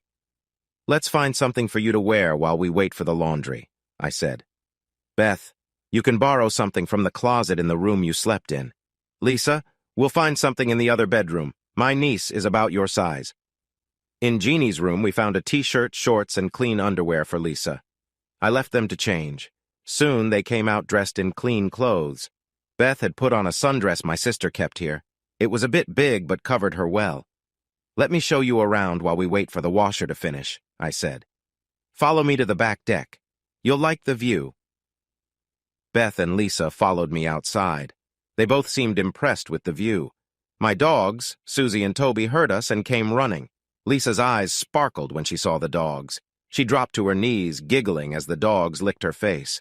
Beth and I watched with smiles. Beth turned to me. You have a beautiful home, Mike. Thank you. I know many people prefer the city, but I love the peace here in the hill country. There's a lot of beauty if you take the time to look. Beth looked at the view, seeming to agree. It was indeed peaceful out here. While she looked out, I took a moment to study her closely. Her blonde hair, now clean, hung to her shoulders. Her blue eyes, still carrying a haunted look, seemed a bit brighter. She looked like she had missed many meals, but despite that, she was quite striking. Minutes later, I heard my sister's car. Beth, I'll be back in a few minutes. If you or Lisa are hungry or thirsty, help yourselves to anything in the kitchen. I went to greet my sister and her daughters. After hugs, she asked, Okay, Mike, what's the mystery? I told her what happened last night and this morning. They need help, sis, but I don't know what kind. Beth doesn't trust men and might not open up to me. I was hoping you could talk to her and find out what's going on. Then I'll know how to help. I thought if you brought your girls over, they could keep Lisa busy while we talked, I said. My sister smiled at me. You've become quite the helper, haven't you, Mike? All right, I'll help out, just as long as she's not trying to use you. Thanks, sis. I knew I could count on you, and don't worry, I'm not using you. Brother, you never took advantage of me, even as a kid. I know you care too much for that. I knelt down to talk to my nieces. I want you two to meet a very nice girl. She has had a hard time and needs friends. Can you be nice to her? Both girls rolled their eyes. For our mom's favorite brother, we can do that, said Jeannie. Thanks, girls. Wait a minute. Favorite brother? I'm your mom's only brother. The girls giggled and ran towards the house. Mel and I shook our heads, smiling. As we walked in, the girls were already waiting for us. I led them to the back deck. Beth, Lisa, meet my sister and my favorite nieces. My nieces rolled their eyes again and giggled. They were my only nieces, just like I was their only uncle. This is my sister Mel, and these two are Jeannie and Missy. Jeannie spoke up. Hey, watch who you're calling imp, Buster, both girls pouting in a mock way. Aw, I know you both love me, I laughed. Maybe just a little bit, giggled Missy. Girls, this is Beth, I said, nodding to Beth. And that cutie over there is her daughter Lisa. Both my nieces said together, Hi, Lisa. Lisa replied shyly, Hi. I could tell she needed friends her own age, but was very shy. Why don't you girls take the dogs out and play in the yard? My nieces loved playing with the dogs. First the dogs would chase the girls, then the other way around. They never seemed to get tired of it. Okay, said Jeannie. I watched as my nieces took Lisa's hands and led her into the yard. Come on, puppies, Jeannie called. Soon the yard was full of noise as the girls and dogs ran around. Sit down, Mel. Want a cup of coffee? How about you, Beth? Like another cup? Both ladies said yes, so I went to the kitchen. I poured 1 cup black for Beth and 1 with a bit of cream for Mel. As I brought the cups back, I heard them chatting about the girls. Mel smiled and thanked me. Beth gave a softer thank you and a small smile, but I could tell she still didn't fully trust me. We spent the next 15 minutes talking about the weather and other simple things. Mel talked about her daycare, her family, trying to bond with Beth. I could see Beth felt more at ease with Mel than with me. When I mentioned how much Beth and Lisa liked the chicken soup last night, Mel looked proud. Beth said it was delicious and Mel thanked her. I felt it was time to leave them alone. Mel could try to find out what had happened to Beth and Lisa, why they were homeless and running from someone. Mel, I need to check the boat dock. I haven't been there in days. Can you stay and keep Beth company? Sure, little brother. I'm sure Beth and I can chat. I was thinking of taking the girls with me. They love running around the cove.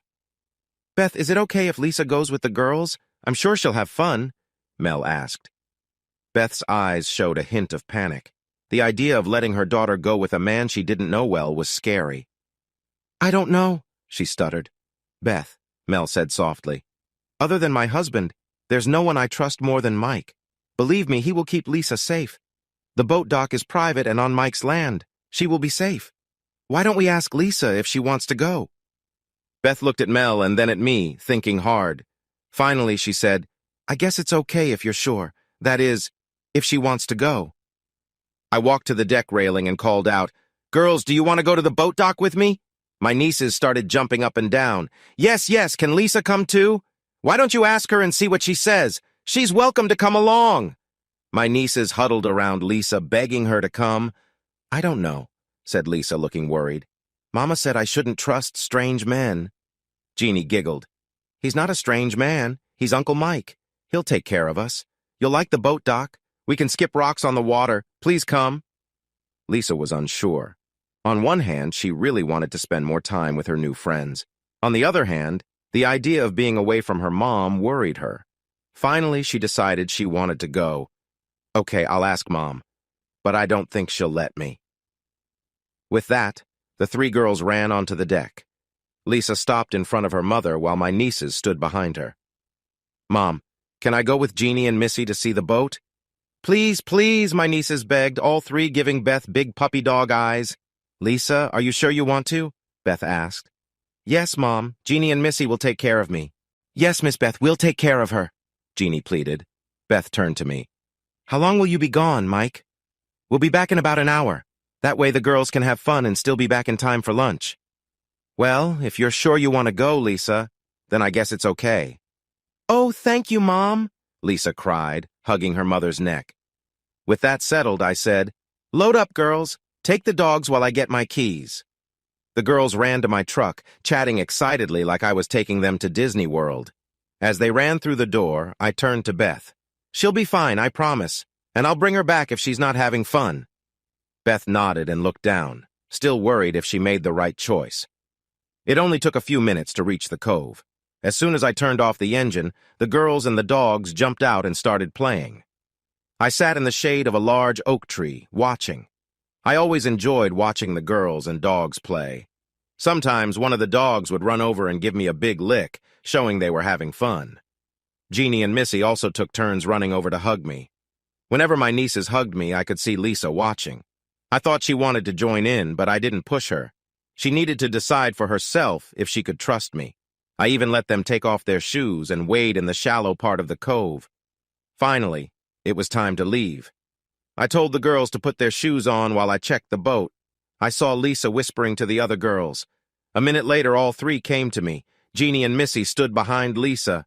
Go on, Lisa. Ask him. He won't bite, I promise, Missy said. Lisa looked down shyly and asked, Can I see the boat, Mr. Mike? I've never seen one up close. Laughing, I replied, Sure, sweetie, but we have rules on the dock. Be very careful and no playing around, okay? Yes, sir. I promise. We walked down the ramp to the floating platform. I let Jeannie and Lisa go first so I could watch them. Lisa held Jeannie's hand tightly. This was a big adventure for her. I followed, holding Missy's hand. The girls knew the safety rules for boating. If they didn't follow them, they couldn't go on the boat. The dock had space for 2 boats and a big platform with lockers. Each slot had a lift to keep boats out of the water when not in use.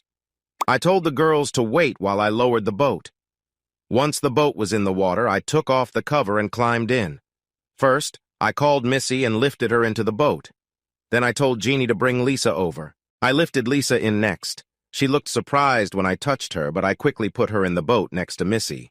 Finally, I lifted Jeannie in.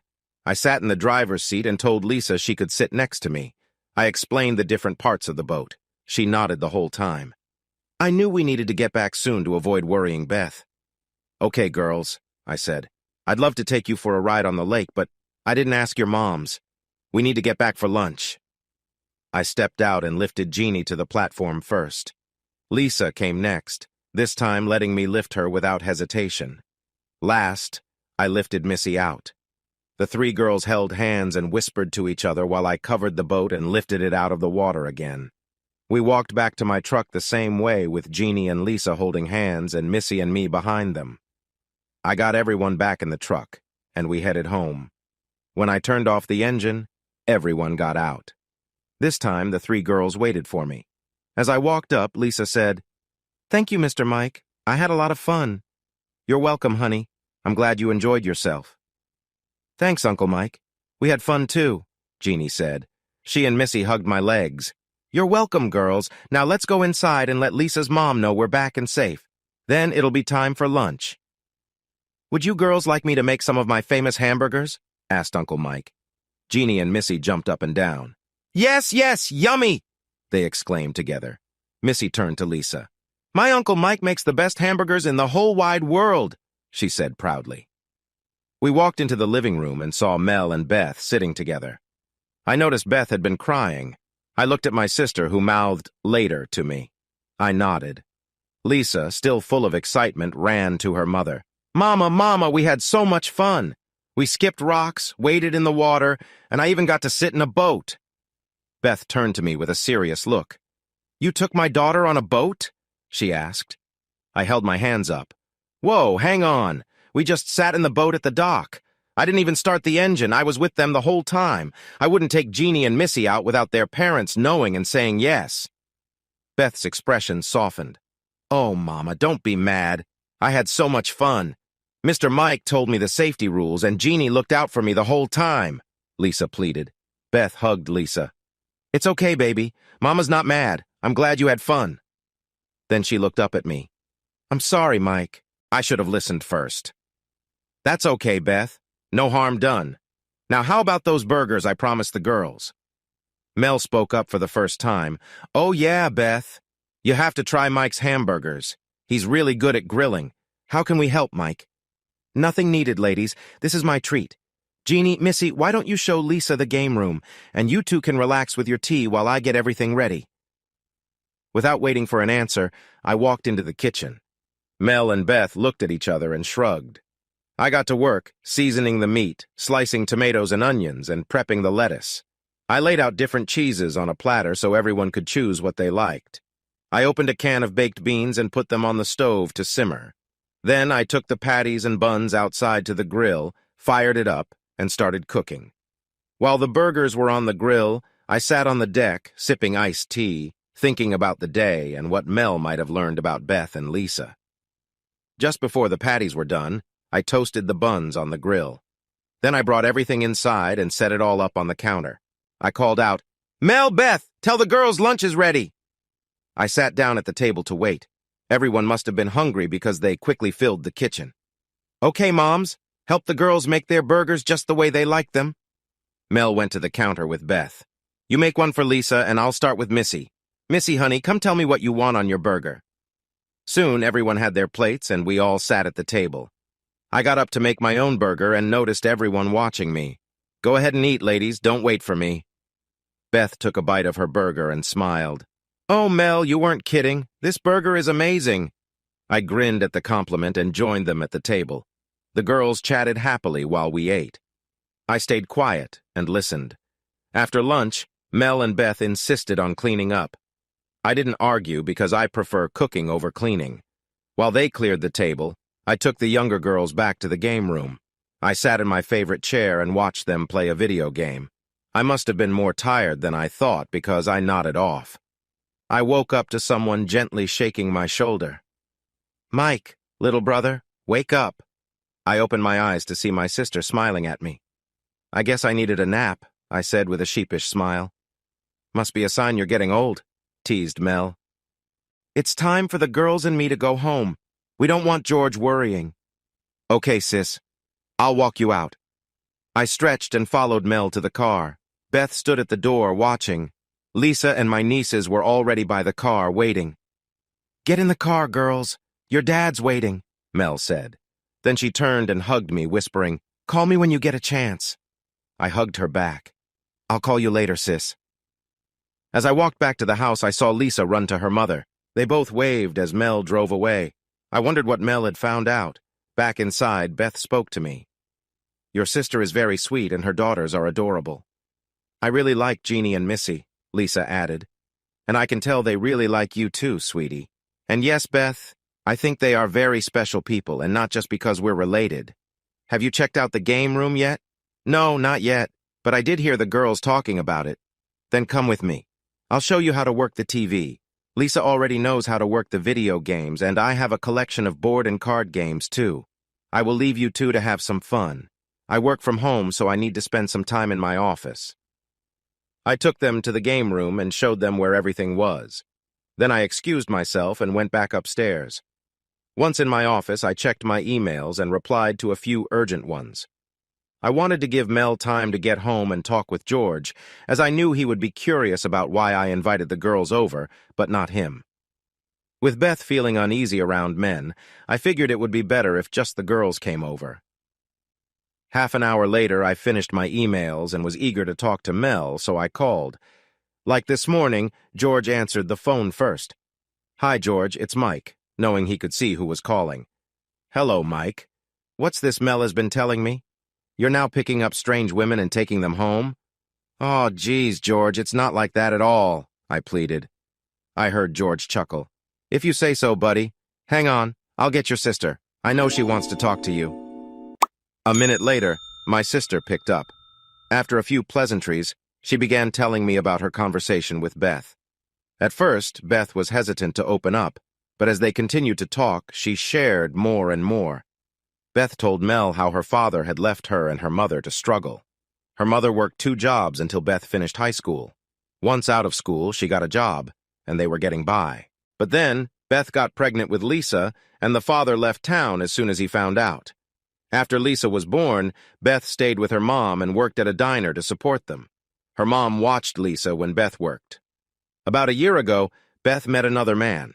At first, he was really nice to both her and her daughter.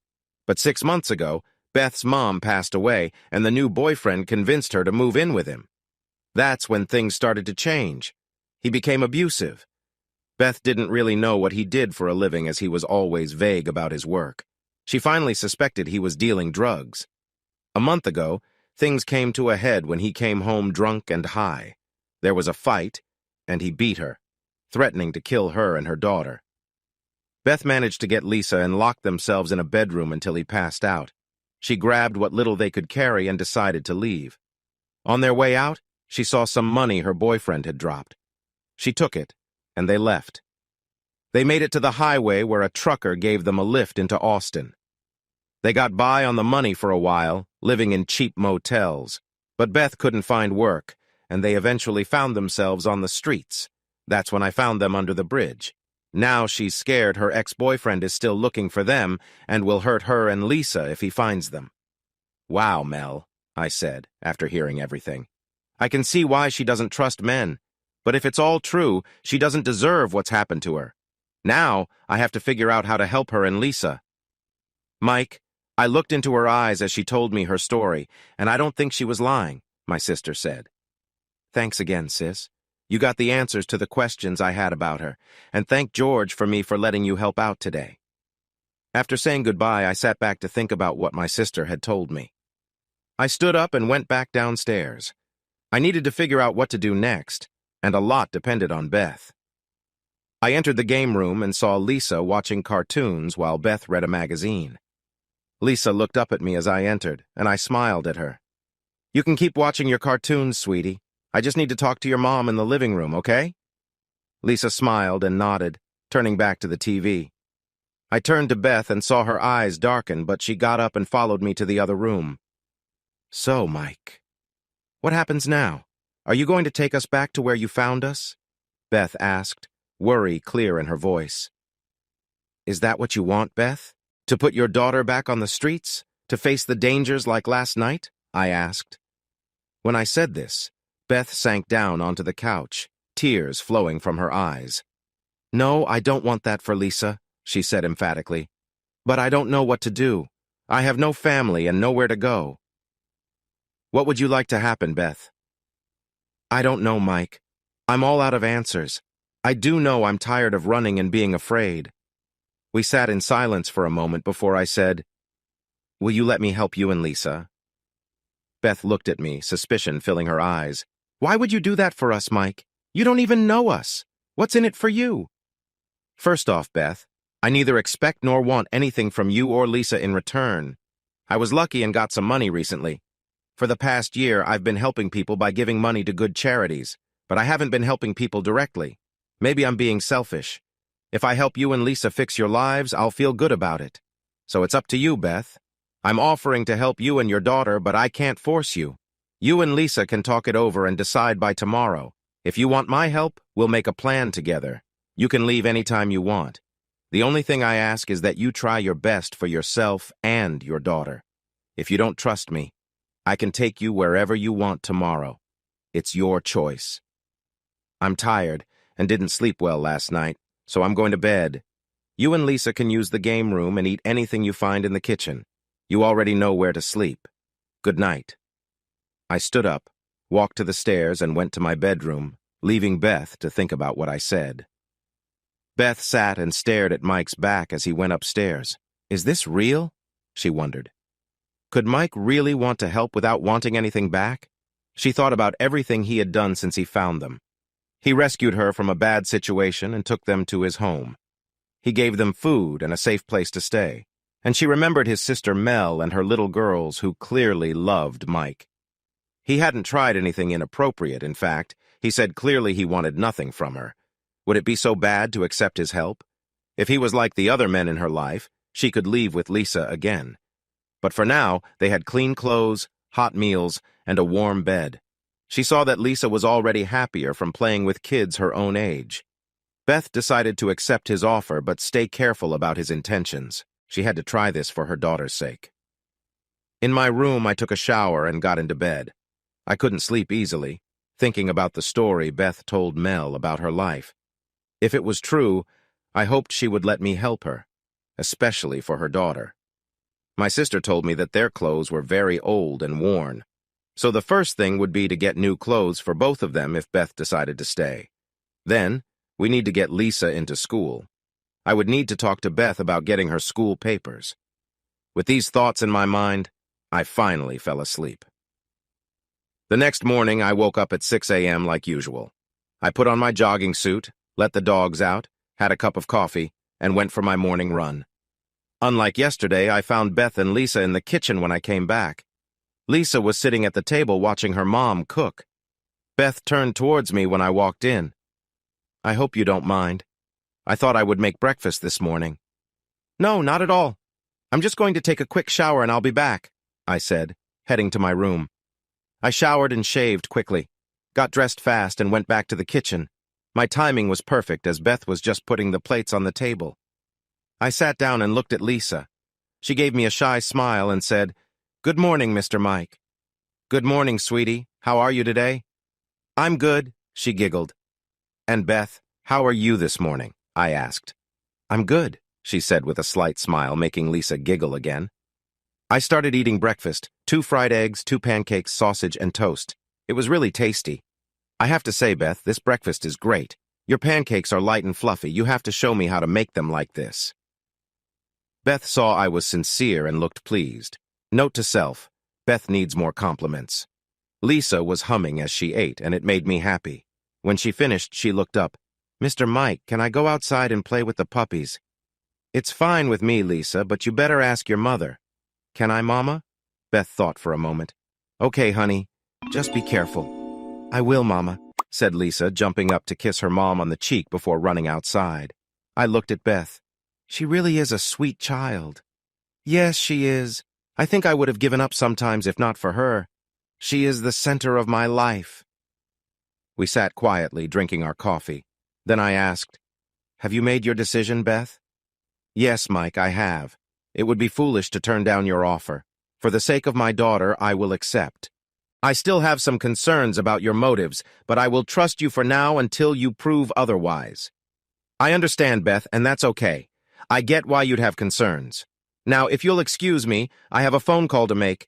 Then I'll help you clean up the kitchen." "No, Mike. I will clean up in here." "I want to help, please?" she asked. I could see she meant it.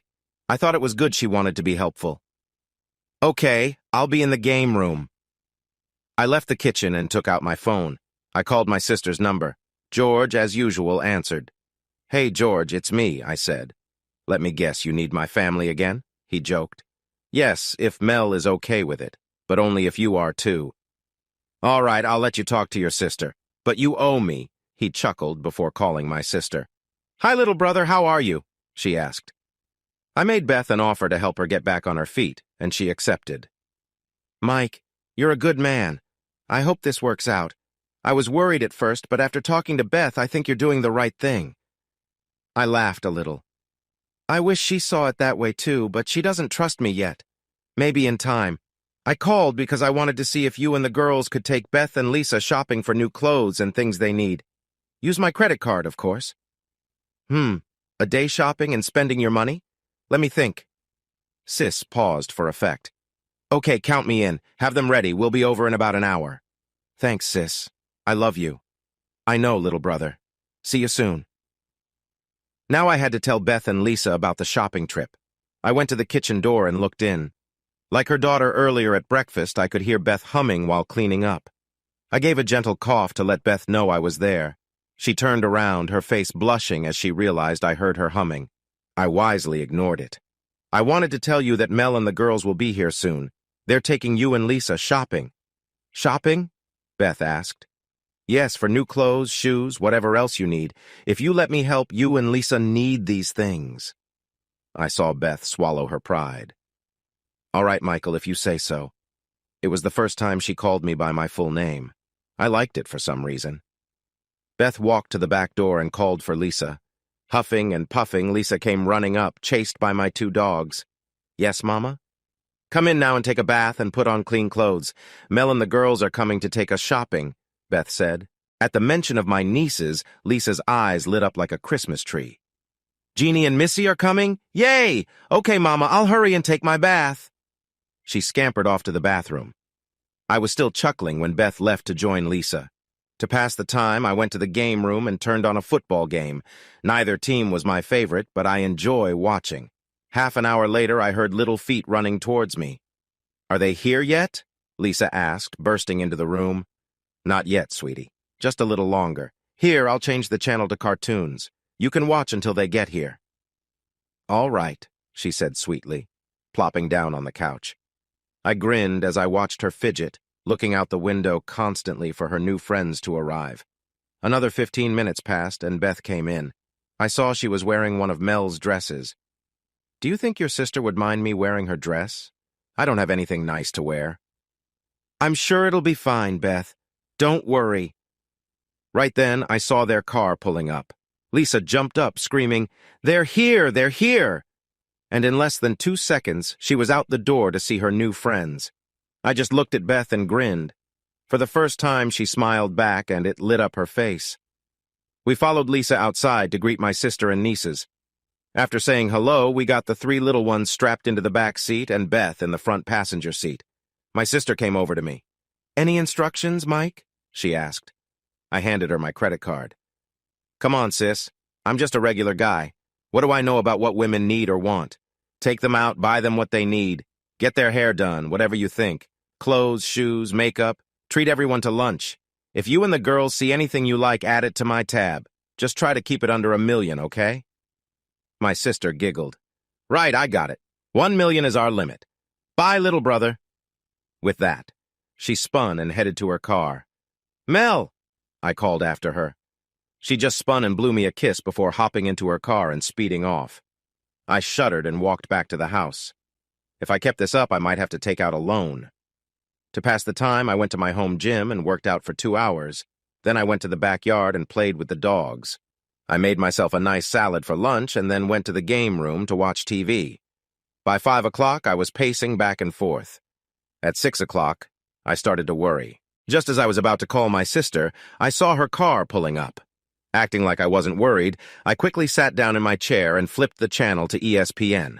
I could hear the front door open and the sound of female laughter. Still pretending not to care, I sat there as my nieces and Lisa burst into the room. My 2 nieces jumped into my lap, laughing. "Uncle Mike, we had so much fun," Missy said. "Look at Lisa. She has all new clothes and her hair done." I looked over at Lisa, who was standing shyly watching me and my nieces. She did look nice in her new clothes, and her haircut showed off her cute little face. My, I said. "You look lovely, sweetie." Lisa turned red at my words. "Thank you, Mr. Mike." I then saw my sister and Beth walk into the room. When I looked at Beth, I couldn't breathe. She looked completely different. My sister noticed me staring. "Aren't you going to say something, Mike?" asked Mel. "You look very nice, Beth." I felt my face turn red as I stammered. "Thank you, Michael. That's sweet of you," Beth said, blushing. Mel then told me, "Get up, Mike. Go and bring in their bags so the girls and I can get home." I set my nieces on the floor and quickly did as she asked. 3 trips later, I had everything moved to their room. I returned to the game room and told Mel that everything was unloaded. My sister got up, told the girls to get in the car, and then walked over to Beth. She kissed her on the cheek and said they would meet up later in the week. Heading for the door, she told me to walk her out. Once we reached her car, Mel turned to me. "Mike, I have to say that after spending the day with Beth and her daughter, they are truly nice people. What you're doing for them is really kind."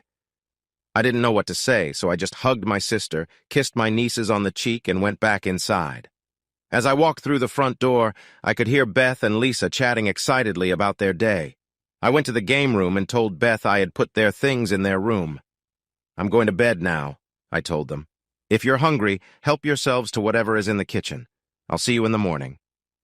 I turned and walked swiftly to my room. After shutting the door behind me, I sat on my bed. I've only known Beth for 2 days, but when she walked in tonight, I was surprised.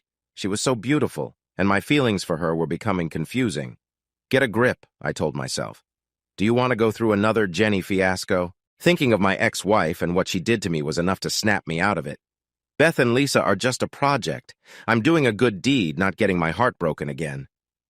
Beth was taken aback that Mike had just walked in and said he was going to bed. She and Lisa had spent a wonderful day with Mel and her daughters. They had so much fun together. But now, coming back to Mike's home, he seemed cold and uneasy. Beth started to worry that maybe they had gone too far today. Beth hadn't wanted to spend that much money, but Mel had insisted. Mel could be very convincing when she wanted to be. The morning had been tense for Beth, but by lunchtime she and Mel were getting along really well. By the time they got back to Mike's home, Beth felt like she had known Mel for years. Watching Lisa laugh and have fun with her new friends was also amazing. It had been a long time since she had seen Lisa this happy. Mike's reaction when they returned was not what Beth had expected. She wasn't sure what she expected, but it sure wasn't the cold reception he gave. She began to fear that Mike might ask them to leave. This would really hurt Lisa, who had just made new friends. That night, Beth slept poorly, tossing and turning, wondering what tomorrow would bring. The next morning, I started my usual routine with a cup of coffee and then went for a jog. I decided I had to keep things businesslike with Beth. Keeping distance from other women had been easy before, but having Beth live in my home was different. There was no way to avoid contact. After my run, I found Lisa and her mother in the kitchen, just like yesterday. "Morning, ladies," I said as I walked in. "Good morning, Mr. Mike," giggled Lisa.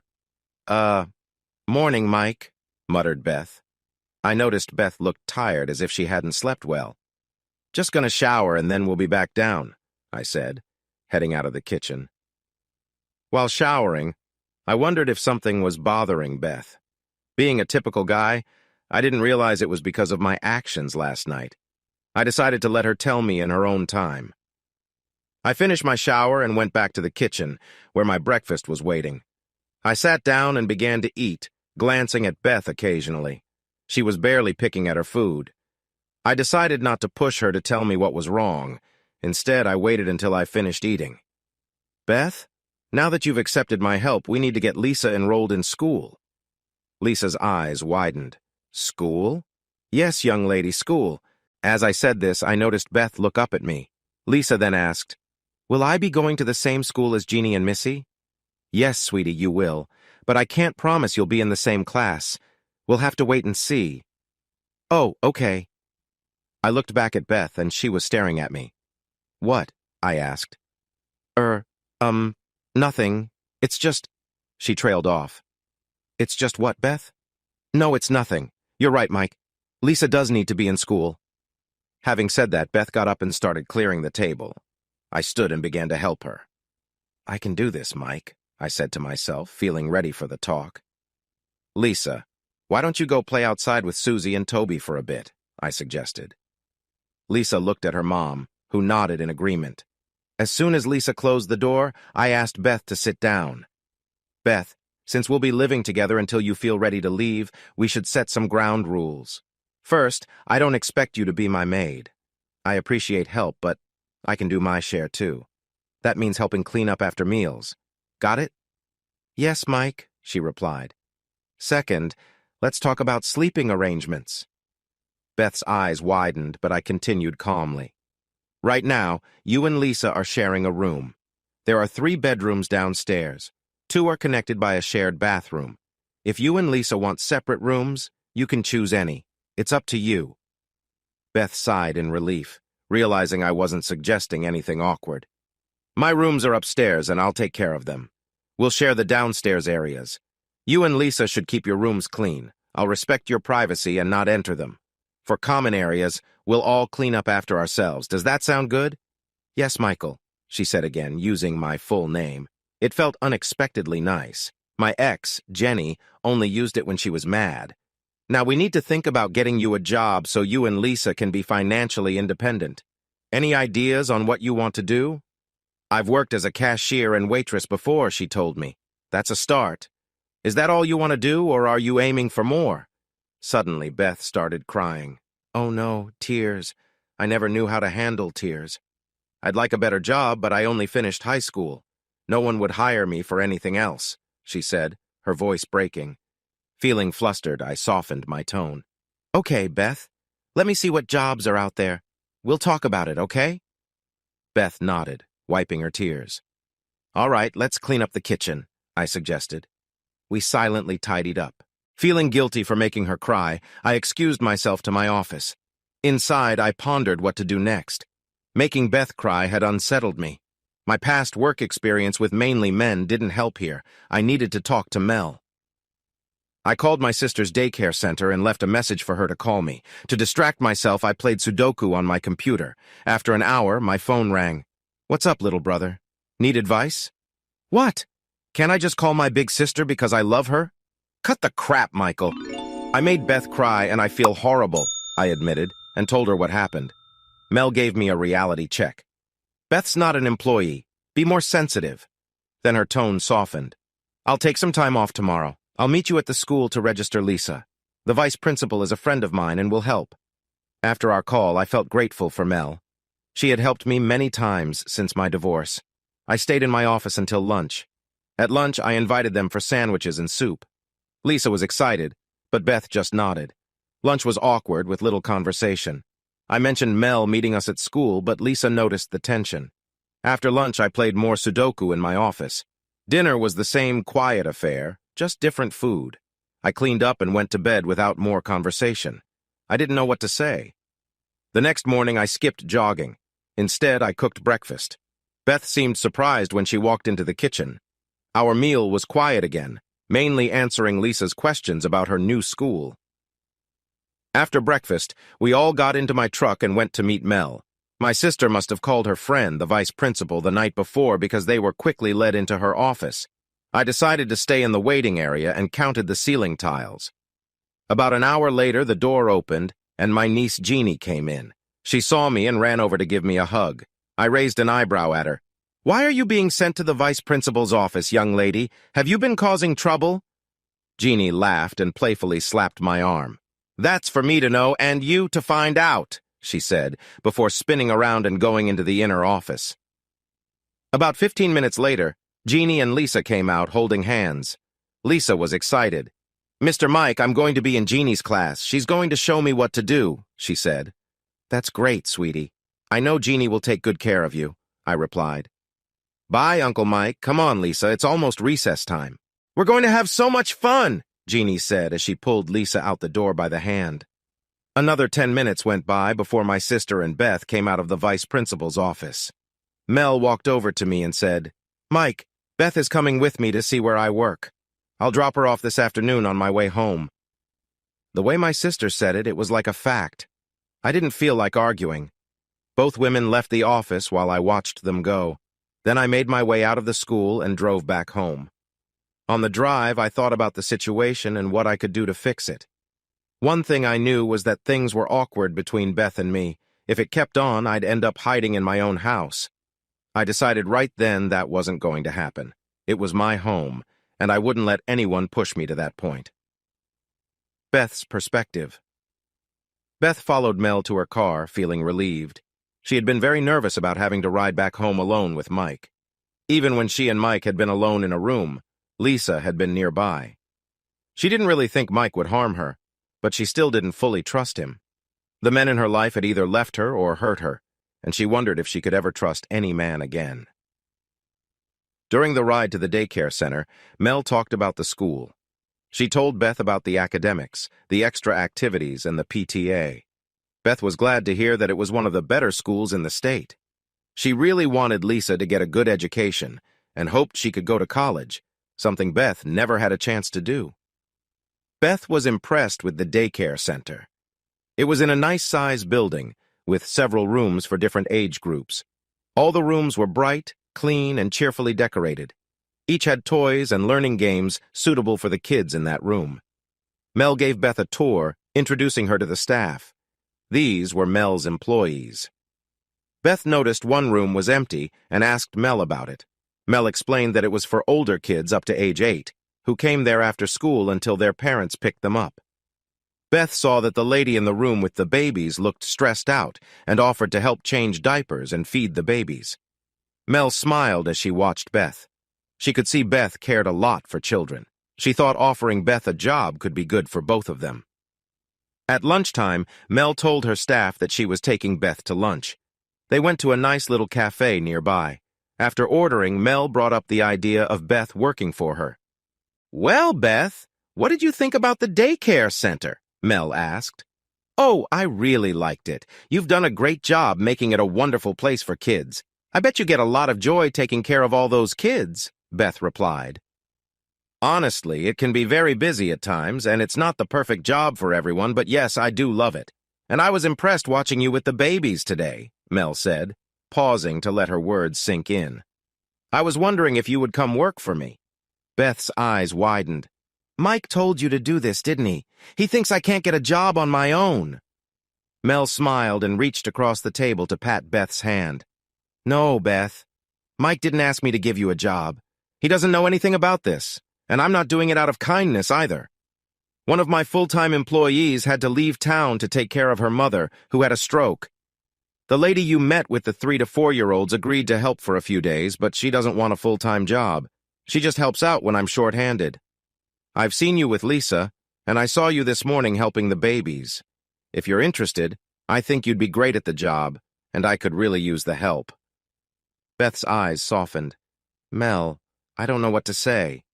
Beth, there's one more thing that might interest you. After school, my girls catch the bus and come to the center, so I get to keep an eye on them and spend more time with them. If you work for me, Lisa can ride with my girls and stay at the center until your shift is over. Beth was feeling grateful. Thanks, Mel. You don't know how much this means to me. Mel smiled. Even though he didn't have anything to do with it, I think Mike will be glad you found a job so quickly. Beth's smile faded. Yeah, Mike. I just hope I can stay long enough to get back on my feet. Mel looked worried. Okay, what's wrong? I don't think your brother is happy with me. I feel like he's mad about how much money we spent. Beth said. Beth, trust me, Mike isn't upset about that money. Why do you think he is? Well, after you left last night, he just came in and said he was going to bed. This morning he was polite but very businesslike. I think he regrets offering to help me and Lisa. If he's acting strange, it's got to be something else. Let me tell you about my brother. If you're staying at his home, you should know this. You and Mike have more in common than you think, said Mel. Beth looked puzzled. What could we have in common? He's rich, has a beautiful home, and a loving family. I'm homeless, broke, and all I have is Lisa, but I'm thankful every day for her. You both have been hurt by people you loved. When Mike was in high school, he really liked a girl. He thought they had a future until he found her with his best friend. Mike was so upset he joined the Marines right after graduation to get away. He served for 4 years, then came back and used the GI Bill to go to college. Mike studied plants and took care of lawns to help pay for school. He worked hard and people noticed. He got more requests than he had time for, so he hired help and built a small business. Around his junior year, he met Jenny. Beth saw anger in Mel's eyes at the mention of Jenny. Mel continued. Mike and Jenny dated until he graduated, then they got married. Later, Mike won the lottery but came home to find Jenny leaving him. Mike spent the first year building his house and needed time to get over Jenny. I started trying to get him to go out, but he refused. When he did join us, he made it clear to any woman that he wasn't interested. And believe me, a lot of women were interested. Mike is a good-looking man and wealthy, too. You both feel like you can't trust the opposite sex anymore, but he would never knowingly do anything to hurt you or Lisa. Beth nodded, thinking about what Mel had said. It didn't fully explain Mike's behavior, but it did help her see him differently. If he really was helping her and Lisa without expecting anything in return, then he was a very kind person. She acknowledged to herself that Mel's brother was indeed very handsome. After lunch, the two women went back to the center. Beth filled out her new employee papers and helped take care of the children. Lisa was overjoyed to ride the bus with her new friends Jeannie and Missy to the daycare center. She was even more excited when her mom told her she would be working there and they would ride the bus together every day. Around 5 in the afternoon, Mel called her brother. Meanwhile, Mike had decided not to go straight home after Mel left with Beth. Instead, he went to a cafe and met Jim Henley. They talked about the property Mike had bought from Jim. Jim was curious about the changes Mike had made. Mike invited him to see for himself, and Jim agreed. They finished their coffee and went to Mike's place. Jim was very impressed by all the improvements. He left around noon to have lunch with his wife. Back at home, Mike made a sandwich, grabbed some chips and a soda, and went to his office. After eating, he turned on his computer to do some work, but instead, he played Sudoku. After a couple of hours, he needed a break and took his dogs for a long walk. He returned a little after 4 and started getting ready to make dinner. I wanted to have dinner ready for Lisa after her first day of school. A little after 5, the phone rang. It was the daycare center. "Hi, sis," I said, picking up. "Hey, little brother, just wanted to let you know we would be headed home in a few minutes," said Mel. "All right, sis. See you soon." I went to the kitchen and started the sauce and put the noodles on. I was making spaghetti. I thought Lisa would like that. All kids liked spaghetti. Just as everything was finished, I heard Mel's car pull up. A minute later, the door opened, and I heard the chatter of females coming in. "I'm in here," I called out from the kitchen. I heard little feet running towards me and turned just in time to catch my nieces as they jumped on me. I gave each a quick kiss and looked over to see Lisa standing there, looking a bit shy. "Hey, sweetie, how was your first day of school?" Lisa's face lit up. "Oh, Mr. Mike, it was so much fun. Jeannie took me around and I met all her friends. They were so nice. I'm really going to like this school. And then I got to ride the bus with Jeannie and Missy to the daycare, and then Mama told me—" Before she could finish, Jeannie and Missy quickly said, "Shh, it's a secret, remember?" "Oh, yeah, but I did have a lot of fun," Lisa finished. I glanced over to see my sister, Mel, and her friend Beth come into the kitchen. Beth looked serious while Mel smiled at me. "Come on, girls," said Mel. "Your father will be home soon. Let's go get dinner ready." "Okay," the girls said together. I bent down and got my usual kiss on the cheek. Then they ran over to Lisa and hugged her. "See you tomorrow, Lisa." As they ran off to get in the car, I told Mel I would walk her out. I then told Beth and Lisa that dinner was ready if they wanted to wash up. I followed Mel outside. When we reached her car, I asked her, "What's this about a secret?" "Don't worry, Mike. If you are nice, Beth will tell you." "Oh, I see how it is. You won't keep secrets from George, but your brother doesn't count." "Ah, little brother, this isn't a secret about us. It's Beth's secret." "Yeah, whatever," I said, but with a smile on my face. I bent and kissed my sister on the cheek and returned to the house. Beth, Lisa, and I got back to the kitchen at the same time. "Do you like spaghetti, Lisa?" I asked. "Oh, yeah, Mr. Mike, I sure do," she said. "Then if you ladies will have a seat, I will bring it to the table." I had already set the table, so as Beth and Lisa took their seats, I drained the noodles and put them in a large bowl. I then poured the sauce into another bowl and carried both to the table. Lastly, I brought us all something to drink and took my place at the table. Beth fixed a plate for Lisa, then helped herself, and then I did likewise. We ate in silence for a while until Lisa couldn't take it any longer. "Mama, aren't you going to tell Mr. Mike the secret?" she finally blurted out. I looked at Beth with anticipation. She looked down at her plate. "I got a job today, Mike. I'm going to be working for your sister at the daycare center," she said. "Isn't that good, Mr. Mike?" chirped Lisa. This was totally unexpected. "Yes, that is very good." "Congratulations, Beth," I answered. Beth looked up at me with a questioning look. "Thank you, Michael." She could see the surprise on my face and knew Mel had told her the truth that I knew nothing about this. The rest of dinner went by with lively chatter about Lisa's first day at school. Beth helped me clean the kitchen with little said between us while Lisa went to the game room to watch TV. Once we were done, we went to join Lisa. I sat in my recliner watching the Disney Channel with Lisa while Beth sat on the couch reading. At 9, Beth got up and told Lisa they needed to get ready for bed. Lisa stood up and said, "Okay, Mama. Good night, Mr. Mike." "Good night, honey. Sweet dreams. Good night, Beth." "Good night, Mike," Beth said, leaving the room. After they left, I switched the TV to CNN and sat staring at the screen. I thought about the day's events, Lisa starting school and Beth getting a job. It was a big day for both of them. Even though I hadn't seen much of Beth today, I couldn't deny that I felt something when I did look at her. "Come on, man, you can't let her get to you. You'll just get hurt again." I turned the TV off and headed for bed, whispering "good night" as I passed their door. The next morning, I was up early as usual. I decided to skip my morning run and went to the kitchen to fix breakfast for the new schoolgirl and working woman. Beth looked surprised when she walked into the kitchen and saw me dishing up their plates. I put their plates on the table and brought Beth a cup of coffee and Lisa a glass of milk. My sister had told me she would swing by this morning and pick up Beth and Lisa, so I didn't have to worry about taking them in. I wished both ladies a nice day and took off for my morning run, telling Beth to leave the dishes and I would clean up when I got back. Of course, when I got back, I found the kitchen spotless and the house empty. Mel had already picked up Beth and Lisa. I came in and decided to have a bowl of cereal. While I ate, I thought about Beth and Lisa needing a way to get around. Even though it wasn't far, I didn't want my sister to have to drive them every day. I finished eating, went upstairs, and got ready to go out.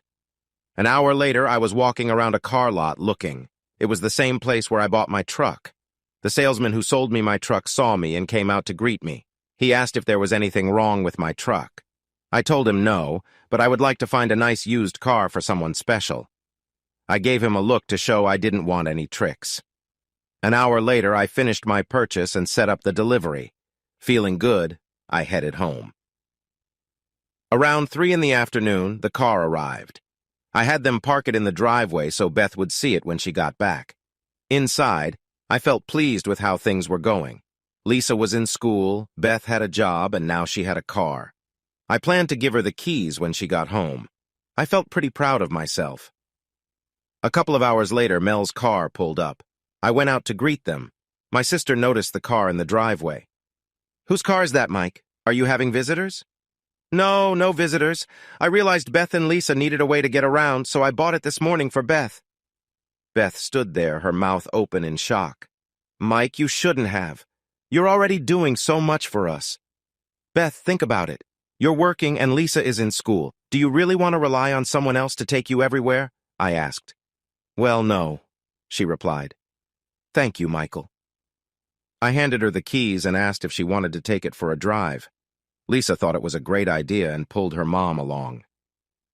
As they drove off, my sister turned to me. "You're a good man, little brother." "Aw, shucks," I said. "I'm just being practical." My sister smiled, stood on her tiptoes, and kissed my cheek. She and her girls then left for home. I went back inside to wait for Beth and Lisa to return. At dinner, Lisa and Beth talked about their new car. They were excited to have a way to get around without depending on me or Mel. After dinner and cleaning up the kitchen, we all went to the game room. I sat in my chair, and Beth on the couch with a magazine. Sometimes I would glance at Beth and catch her looking at me, but she quickly looked back at her magazine. Each time our eyes met, I felt nervous. I tried to focus on the TV, but I couldn't help looking at Beth. Finally, at 9, Beth and Lisa went to bed. After putting Lisa to bed, Beth lay awake thinking about how much her life had changed. One day she was homeless, and now she had a beautiful house, a job, a car, and her daughter was in a good school. She also thought about Mike. When their eyes met, she felt butterflies in her stomach. She was confused by her feelings after everything she had been through. Thinking of Mike, she finally fell asleep. Mike. The next morning, I got up and found Beth in the kitchen making breakfast. She was excited to drive Lisa to school and herself to work in her new car. While eating, I told Beth that it was the weekend I watched my nieces so their parents could have some alone time. Beth blushed slightly at the phrase, alone time. Lisa, on the other hand, was excited. "You mean Jeannie and Missy are going to spend the night?" she asked eagerly. "Yep, they will spend tonight and tomorrow night here," I told her. "Yippee!" yelled Lisa. My sister had called to ask if I still wanted to have the girls over, and I assured her I did. I knew Lisa would love a slumber party, and Beth would enjoy a girls' night. When they returned that afternoon, the girls were excited. It was clear they were going to have fun. Even Beth was in a good mood. I cooked my famous burgers, and after dinner, I excused myself to give the girls space. From my office, I could hear their squeals and laughter. Beth's laughter made me smile. I was glad she was having fun. The next morning, I asked the girls at breakfast if they enjoyed their night. They replied with big grins and excited nods. After breakfast, the girls went outside to play. Beth and I cleaned the kitchen and then went out to the deck to watch them. We didn't talk much, but often glanced at each other. After a while, I thought Beth might want some time alone, so I excused myself and went to the game room to watch TV. Around noon, I heard the sound of little feet rushing in. "Uncle Mike, we're hungry," said Missy, climbing into my lap. "I bet you are," I said. "What do you think I should do about that?" "Feed us!" Missy exclaimed, hugging my neck. Laughing, I stood up, tossing Missy over my shoulder. "All right, come on, let's make lunch." We decided on sandwiches and chips. Beth helped me make everything. As we finished lunch, Jeannie asked, "Uncle Mike, can we go swimming in your pool, please?" "Sure, it's warm enough today," I said. "Lisa, do you have a swimsuit?" "Oh, yeah, Mr. Mike. Mom and I bought new ones when we went shopping. Put yours on too, Mom, and come swim with us." Beth looked flustered and blushed.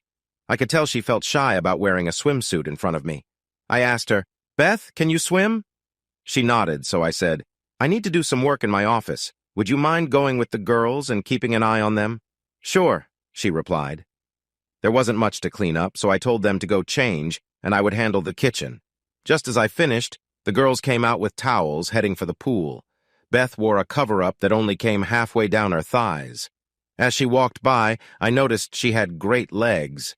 While the girls had fun in the water, I went upstairs to work on the computer. I could hear their laughter through the window.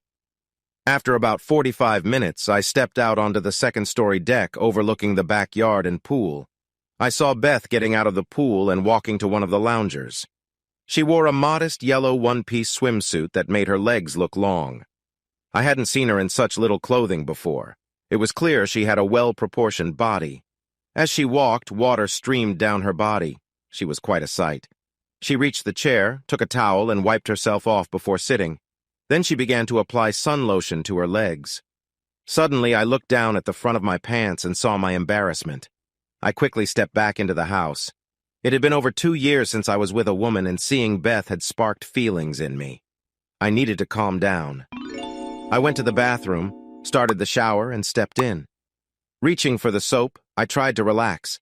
I felt ashamed for not controlling my feelings for Beth, who lived in my home. I knew she wouldn't have any feelings for me because of her distrust in men. If she noticed, she might leave with her daughter, breaking the trust she had in me. I got out of the shower, dressed, and stayed in my office until dinner. I joined the girls to eat but tried not to look at Beth, afraid she would see my guilt. After dinner, I told them to continue with their slumber party and hurried back to my room. I went to bed early but struggled to sleep, thinking of Beth's image. Sunday morning, I woke up early, put on my jogging suit, and went for a long run, hoping it would clear my mind.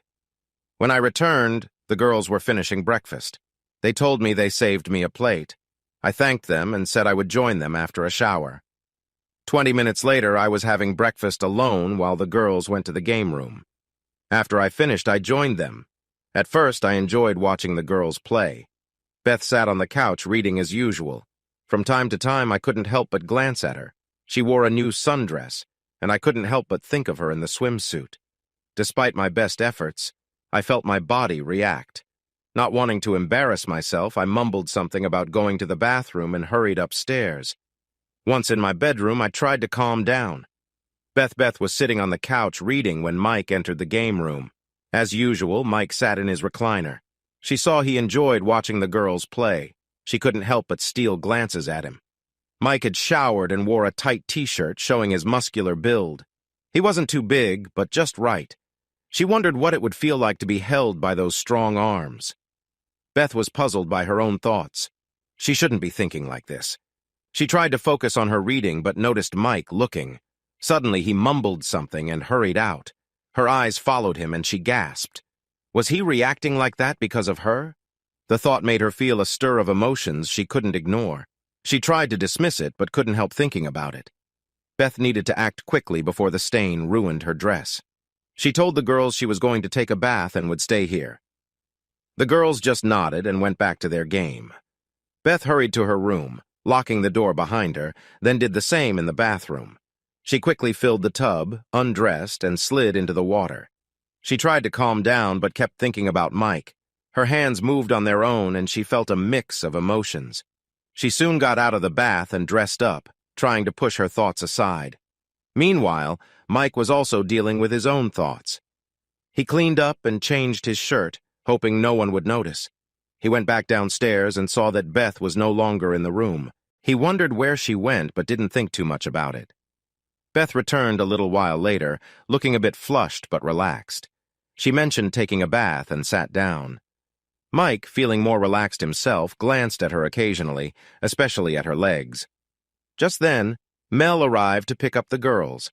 They all sat down on the couch and chatted briefly. Mike pointed out that Beth had been the one looking after the girls while he was upstairs. Mel appreciated their help, and after a short while, she and the girls left. Lisa then asked Beth if they could go swimming again, and if Mike could join them this time. Beth turned to Mike. "Well, I'm up for it if you are," he said. Beth agreed, though she was a bit hesitant. They all got ready for the pool. Mike reached the pool area first and waited for Beth and the girls. When they arrived, Mike opened the gate and let them in. He noticed Beth looking at him as he walked back to his chair. Ever since his days in the Marines, he kept in good shape and wondered if she noticed. Beth wore a cover-up over her swimsuit. Mike put on sunglasses to keep an eye on her without being too obvious. Lisa jumped into the pool right away, while Beth took her time removing her cover-up and laying her towel on a lounger.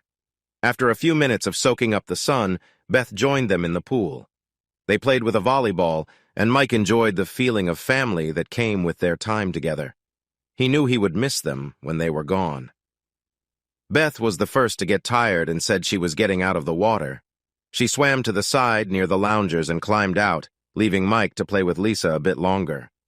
Mike couldn't help but feel a strong connection to her as he watched her from the pool. As she stood up, she kneeled down a bit and I could see clearly between her legs. I almost gasped because I thought I could see the outline of her private area through the wetsuit. I felt myself getting aroused, so I quickly threw the ball to Lisa and swam to deeper water to hide it. About 15 minutes later, Beth told Lisa that we needed to get out of the pool for dinner and to prepare for bed since tomorrow was a school day. We went inside, changed clothes, and had a quick dinner. While we were eating, Lisa asked her mom if she could sleep in the room that Jeannie usually stayed in. She said she wanted her own room like Jeannie and Missy had at their house. At first, Beth didn't want to agree, but eventually gave in. After dinner, we gathered in the game room until bedtime. Tonight, I didn't stay up after they went to bed. I went straight to my room, took off my clothes, and got into bed. After putting Lisa to bed, Beth went to her room to get ready for sleep. She had been unsure about letting Lisa sleep alone, but then felt it was silly to worry. She knew that no matter what, Mike would never harm Lisa. Beth slipped into her bed and thought about the afternoon. Mike had stood by the gate for her, and she had gotten her first good look at most of his body. He had a nicely shaped upper body, a firm backside, and well-toned legs from jogging. As she thought about this, she felt a warm feeling in her body. She remembered how she couldn't stop looking at him while he played with Lisa. She had to get into the pool because she felt herself getting too excited and didn't want him to notice. Beth's hands moved down her body, and she lifted her nightgown. She remembered getting out of the pool and feeling embarrassed because she thought Mike had seen her too clearly. She had looked back and knew he had been watching her. Then she noticed he seemed excited too, and she was sure of it. Beth let out a sigh as she settled back into her bed, her feelings calming down. She giggled at the thought that maybe it was a good thing Lisa had her own room now. Soon she drifted off to sleep. Mike, as I got into bed, I started thinking about the pool earlier. Beth had taken off her cover-up and then bent over. Oh man, I thought, remembering how amazing she looked. When she reached for the ball, her body moved in a way that was so tempting. My hand moved faster as I thought about her. When she got out of the pool and bent over, I could see through the wet material, imagining more. I wanted to be close to her, to touch her and make her feel good. With these thoughts, I felt myself reaching the climax again. Then I fell asleep, still holding on to the feelings. I woke up the next morning with dried mess on me. I laughed, recalling what had happened. I took a quick shower and went to the kitchen where I found Beth humming while cooking. Lisa was at the table watching her mom. "Good morning, ladies," I said as I walked in. "Good morning, Mr. Mike," replied Lisa. "Good morning, Mr. Mike," echoed Beth, causing Lisa to giggle and me to chuckle. Breakfast was more relaxed today, though there was still a hint of something between Beth and me. After breakfast, Beth and Lisa went to school and work. I went for a jog and then worked out in the gym. For lunch, I went to a cafe in town and enjoyed some soup and salad. We had dinner and then headed to the game room. Tonight, Lisa wanted to play a board game and Beth and I joined her, which made her very happy. Then it was bedtime for them. The rest of the week passed in a similar way. Beth and I got along better as we had more time to understand each other. I even found she had a good sense of humor when she let it show. But still, there was some tension. I knew I wanted Beth, and I assumed she still didn't trust men. I especially liked when Lisa wanted to play games with us. We'd sit on pillows on the floor. Not only could I talk to Beth more, but since she wore dresses, I could sneak a look at her legs while pretending to focus on the game. The next weekend, George and I went fishing while Mel, Beth, and the kids went shopping and then hung out at my pool. I gave Beth a credit card for groceries and anything she and Lisa needed. Even though she was still cautious about spending money, I think she realized it was okay with me. Another week went by like the last one. Some nights we played games, other nights we watched TV with Lisa. Lisa was more open with me. Watching me with my nieces, she saw I was no threat. The first day she brought home a picture from school, I told her I had the perfect spot for it.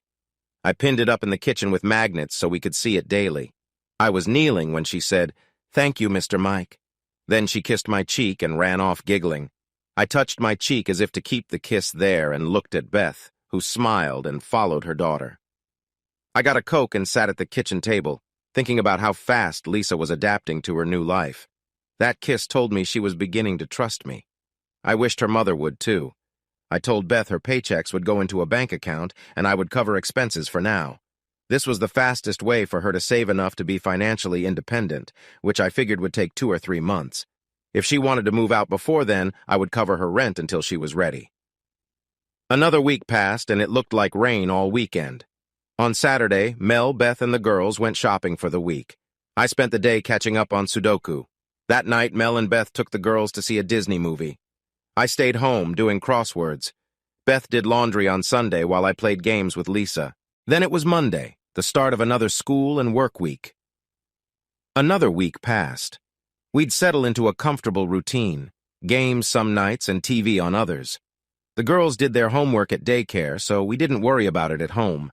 It was like having my own family, but without the extras, if you know what I mean. My feelings for Beth were deepening. I still liked her, but I was also starting to see what a wonderful person she was.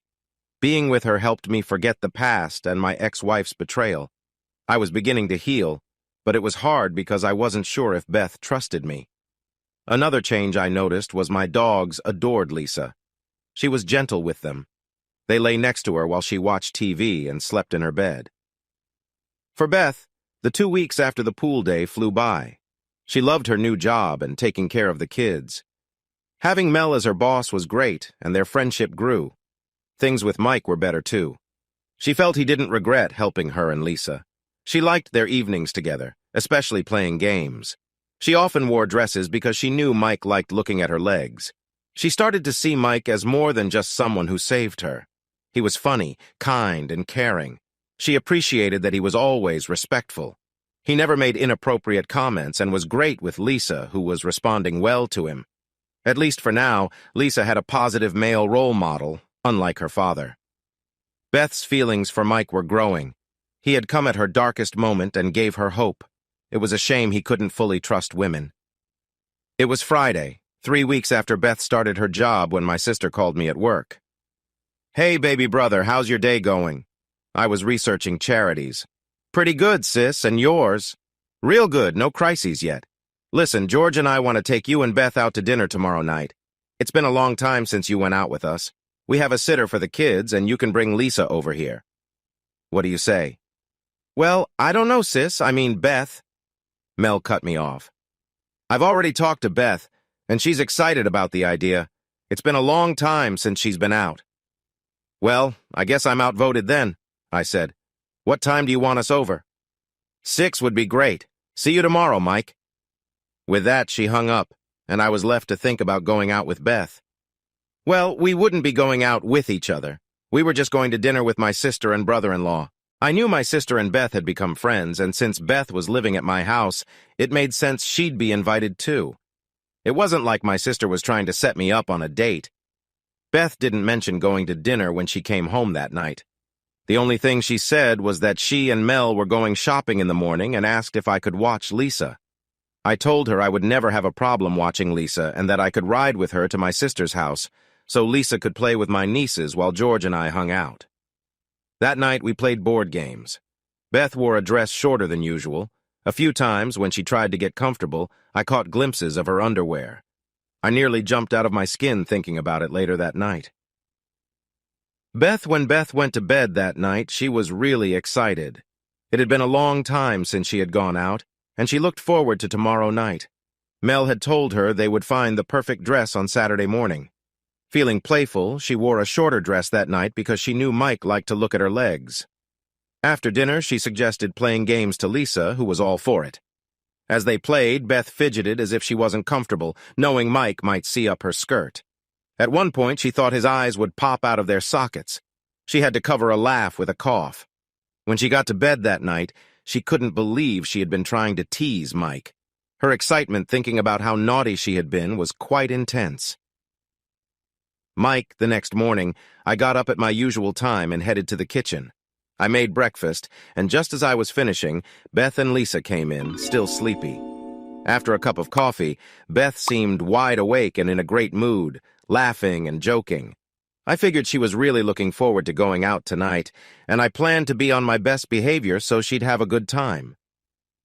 We got to my sister's house a little after 9, and the women took off, telling us they'd be back later. George and I were fine with that. We planned to watch sports while the girls played together. It was almost 4 when Mel and Beth returned. They had their hair done and looked like they had makeovers. My sister looked great, and I could see George admiring her. Beth came in behind her, looking just as stunning.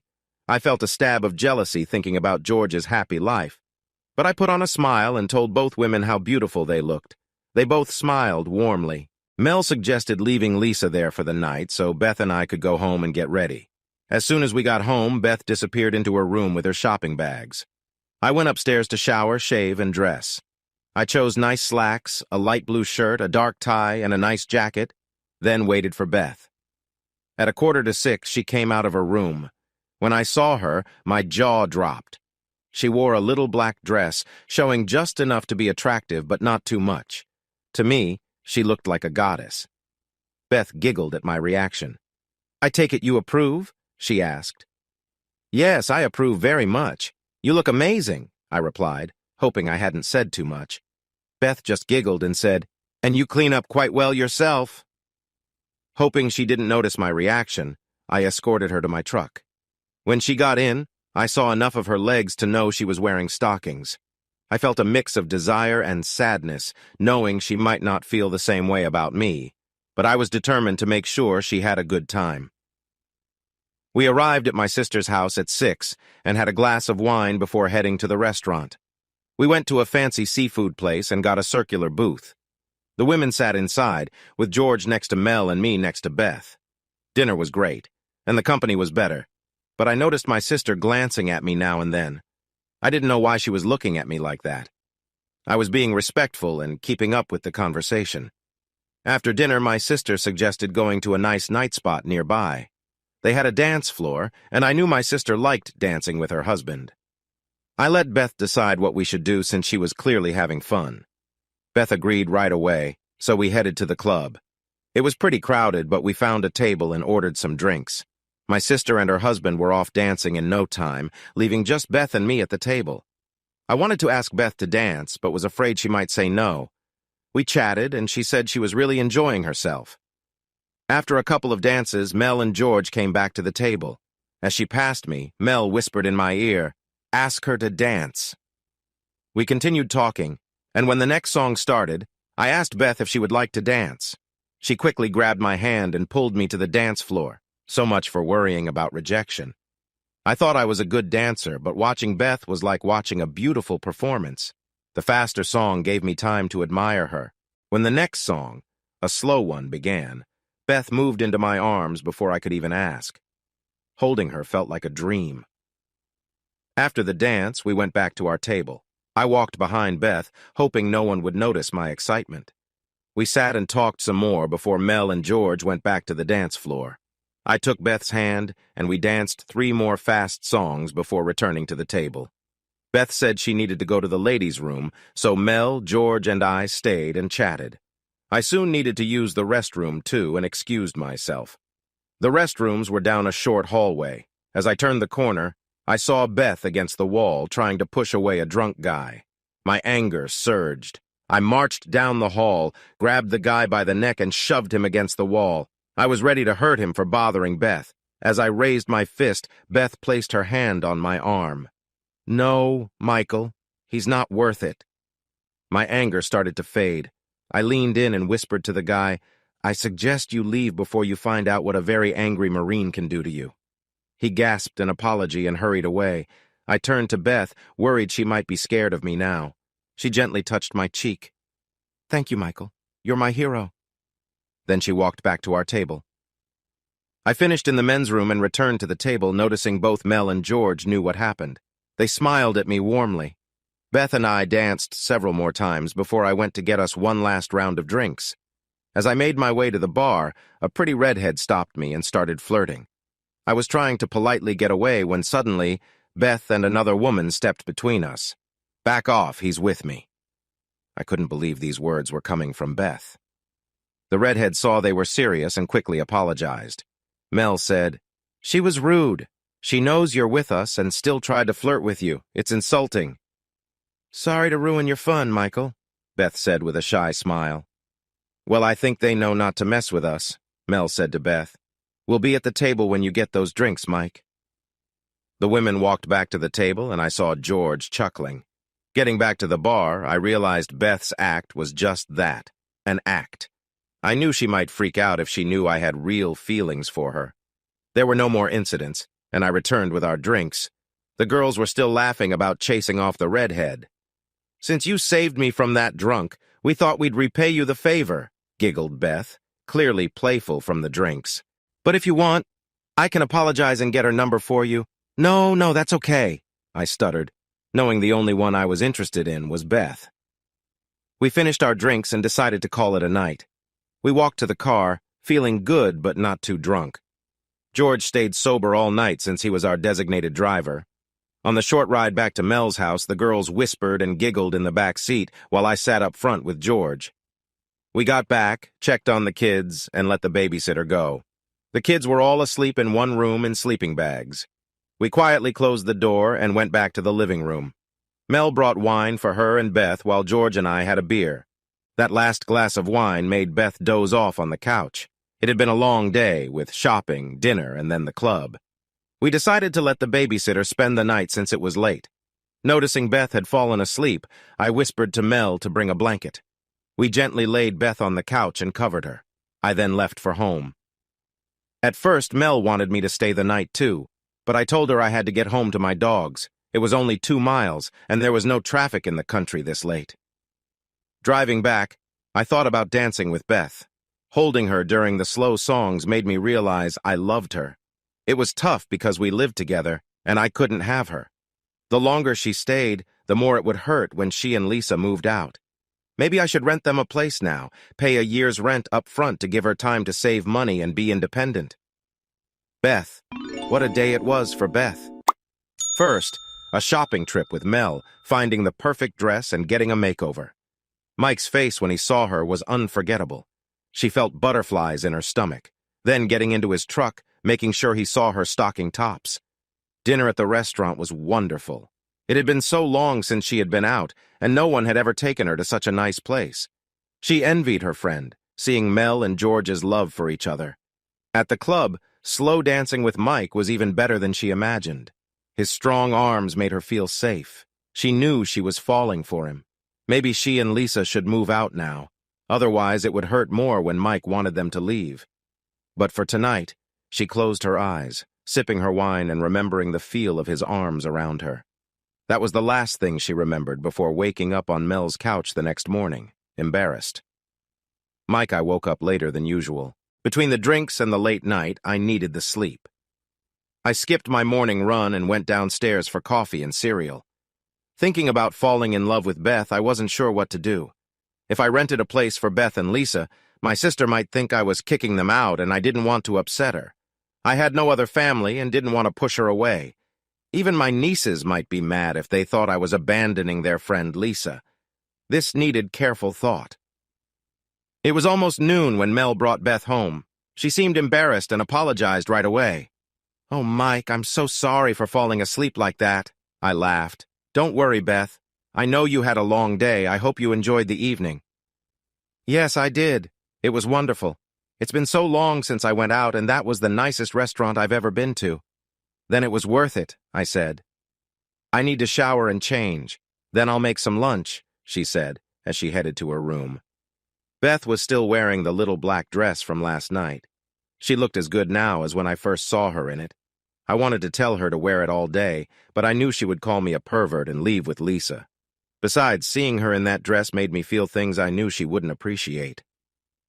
I helped Beth in the kitchen and we made a quick lunch. Then she and Lisa went to meet Mel for the weekly grocery shopping. I didn't mind letting Beth handle this since she would buy the food they liked. They came back a little after 5, and by the time we put everything away, it was time for dinner.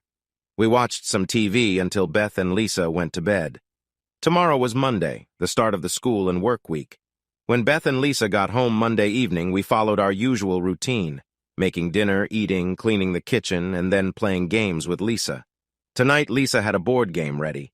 We took our usual spots and started playing. I found it harder to concentrate. Not only was I looking at Beth's legs, but I kept staring at her lips. Those lips I wanted to kiss. It was getting harder not to tell her how I felt.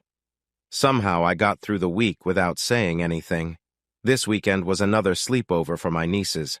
Friday evening I was making spaghetti, a favorite with the kids, when I heard the door open and the happy voices of the girls. They came running in with Beth trailing behind. I hugged and kissed Missy and then Jeannie. Before I could go back to cooking, little Lisa looked up at me. "Mr. Mike, can I have a hug too?" she asked in a sweet voice. My eyes filled with tears. This wonderful girl, who I would have been proud to call my own, wanted a hug too. "Of course, sweetie," I said, bending down to give her a big hug and a kiss on the cheek, just like my nieces. She giggled, happy as could be. "Thank you, Mr. Mike," she said. "Mike." She then turned and ran after my nieces to the game room. I saw Beth standing there with tears in her eyes. She stared at me.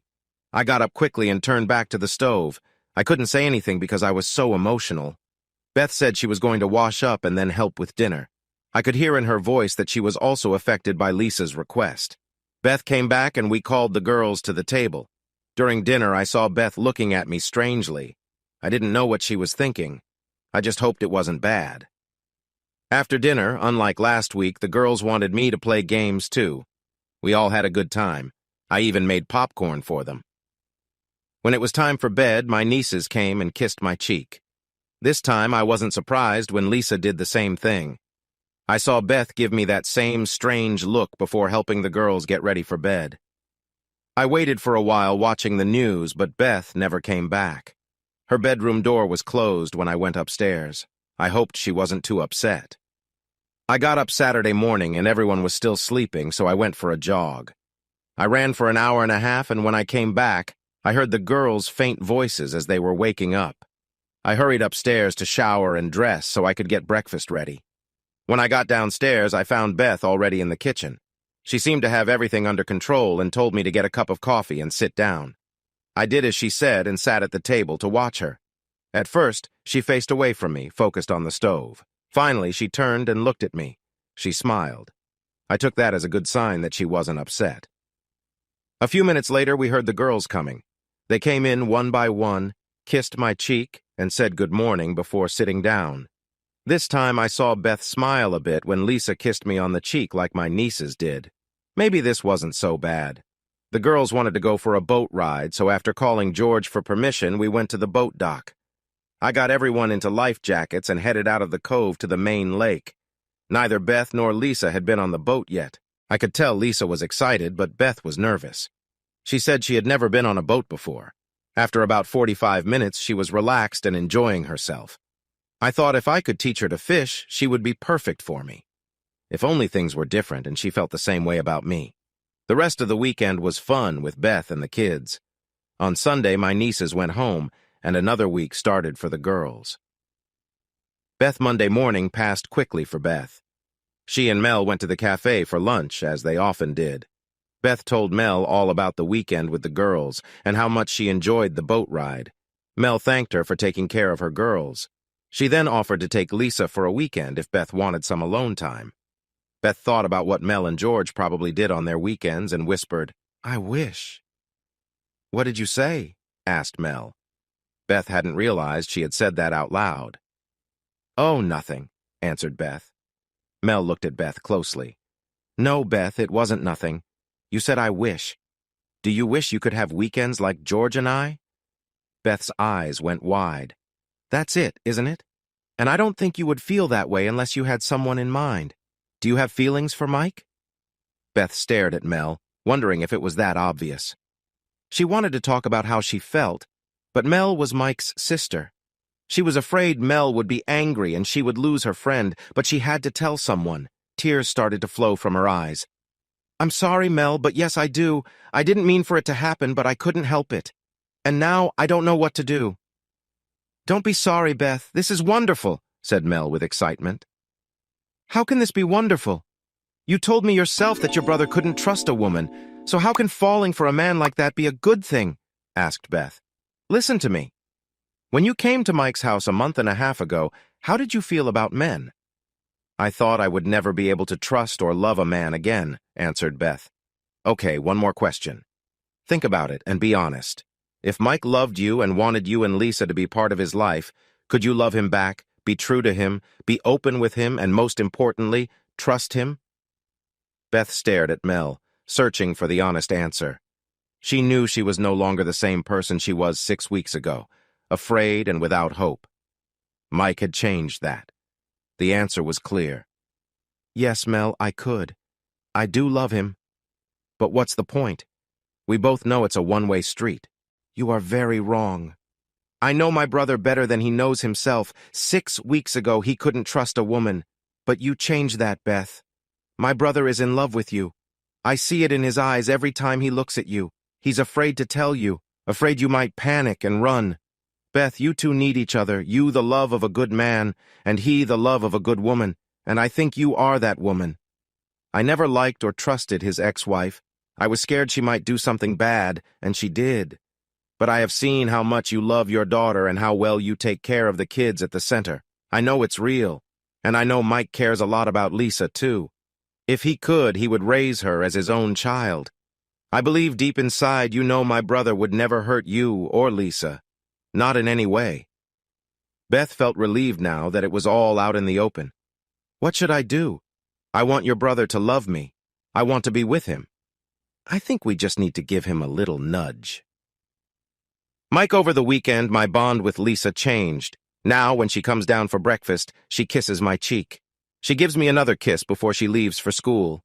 And when she gets home, she runs to find me with her arms wide open so I can hug her and kiss her cheek again. Before bed, I get one more kiss. With each kiss, my love for this little girl grew, and I wished I could be the father she deserved. When Beth came home Monday evening, I sensed a change in her too.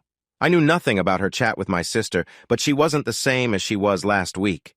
She would look for me to talk and look into my eyes. Before this, she often looked down. That evening, she said she wanted to play Monopoly.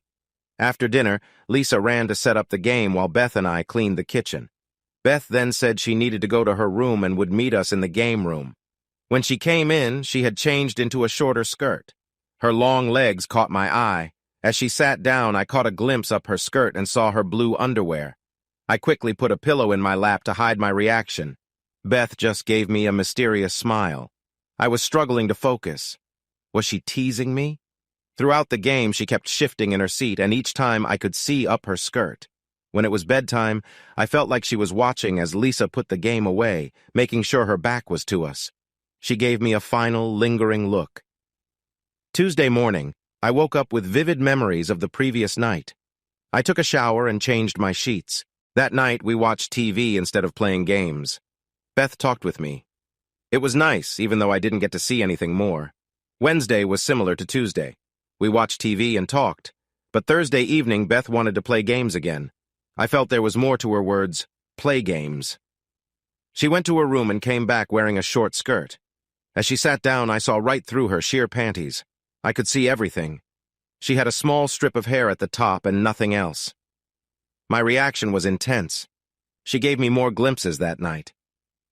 Beth watched us as Lisa got ready for bed, making sure her back was to us. She gave me a long, parting view. After they left the room, my pants were soaked and I couldn't move.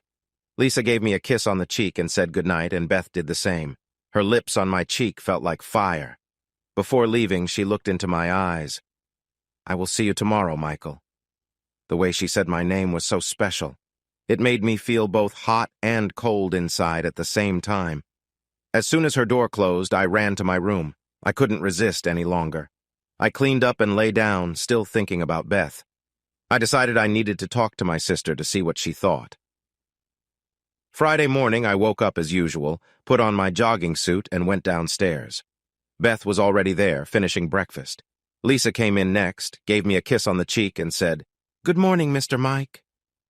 Beth set Lisa's plate down and then brought hers to the chair next to mine. Before sitting, Beth leaned over, kissed my cheek, and said, "Good morning, Mr. Mike." Lisa giggled, seeing the look of confusion on my face. Before they left for the day, both girls gave me a kiss on the cheek again. If Lisa hadn't been there, I would have taken Beth in my arms and kissed her with all my heart. The next couple of hours, I sat in my office feeling confused. What was going on? Just before lunch, my phone rang. It was Mel's home phone. I was surprised when George greeted me. He said he took the day off to work on a project at home and asked if I could help. I agreed quickly, needing a break from my jumbled thoughts. George was installing new baseboards in a few rooms. It wasn't a hard job, but it was easier with an extra pair of hands to hold the long boards. Just before 5, George called it a day. I headed home, wondering what the evening had in store with Beth and Lisa. When I got home, I was surprised to see Beth's car in the driveway. She was usually home half an hour later. Inside, I smelled delicious food cooking. Beth called from the kitchen, telling me to go upstairs, take a shower, and meet her in the dining room. We usually ate in the kitchen. I followed her instructions, curious about her plan. After showering and getting dressed, I went to the dining room. The table was set with lit candles in the center. I sat down and waited to see what would happen next. Beth soon walked in with 2 plates of food. She took my breath away, wearing the little black dress she wore last Saturday. She asked me to open a bottle of wine. Noticing the wine bucket, I did as she asked. Even though I wasn't an expert, I knew the wine wasn't cheap. I pulled out the chair for Beth, and after she sat down, I took my place. Before eating, I asked, "Where's Lisa?" "She's spending the night with your nieces. It's just you and me for a grown-up evening," she said. The way she said, "grown up," made me wonder about her plans. The meal was delicious, and our talk was fun and lively. Beth cleared the dishes, and we moved to the living room to chat for another hour. Then she told me she had turned on the hot tub and suggested I change into my swimsuit. I rushed upstairs, excited by the thought of seeing Beth in her swimsuit. But when I came back, she was still dressed.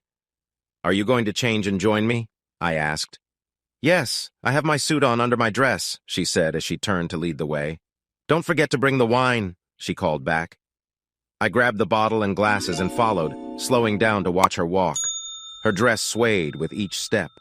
At the hot tub, I opened the gate for her. She told me to get in first.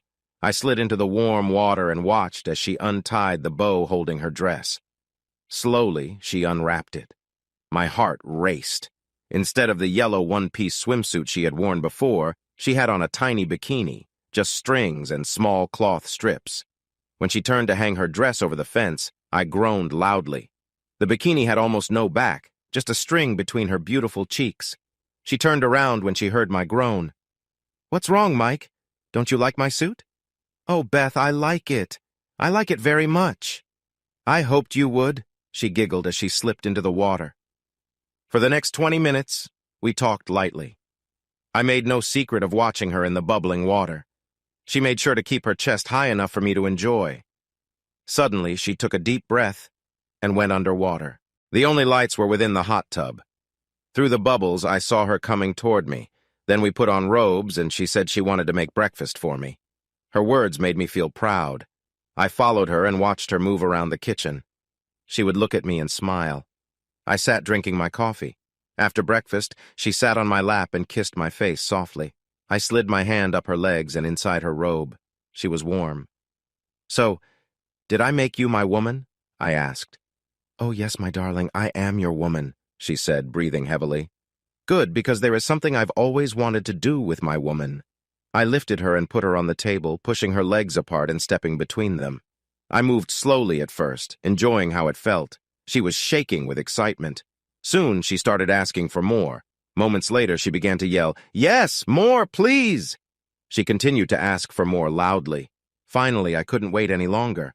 "Come with me, my love. Feel me inside you."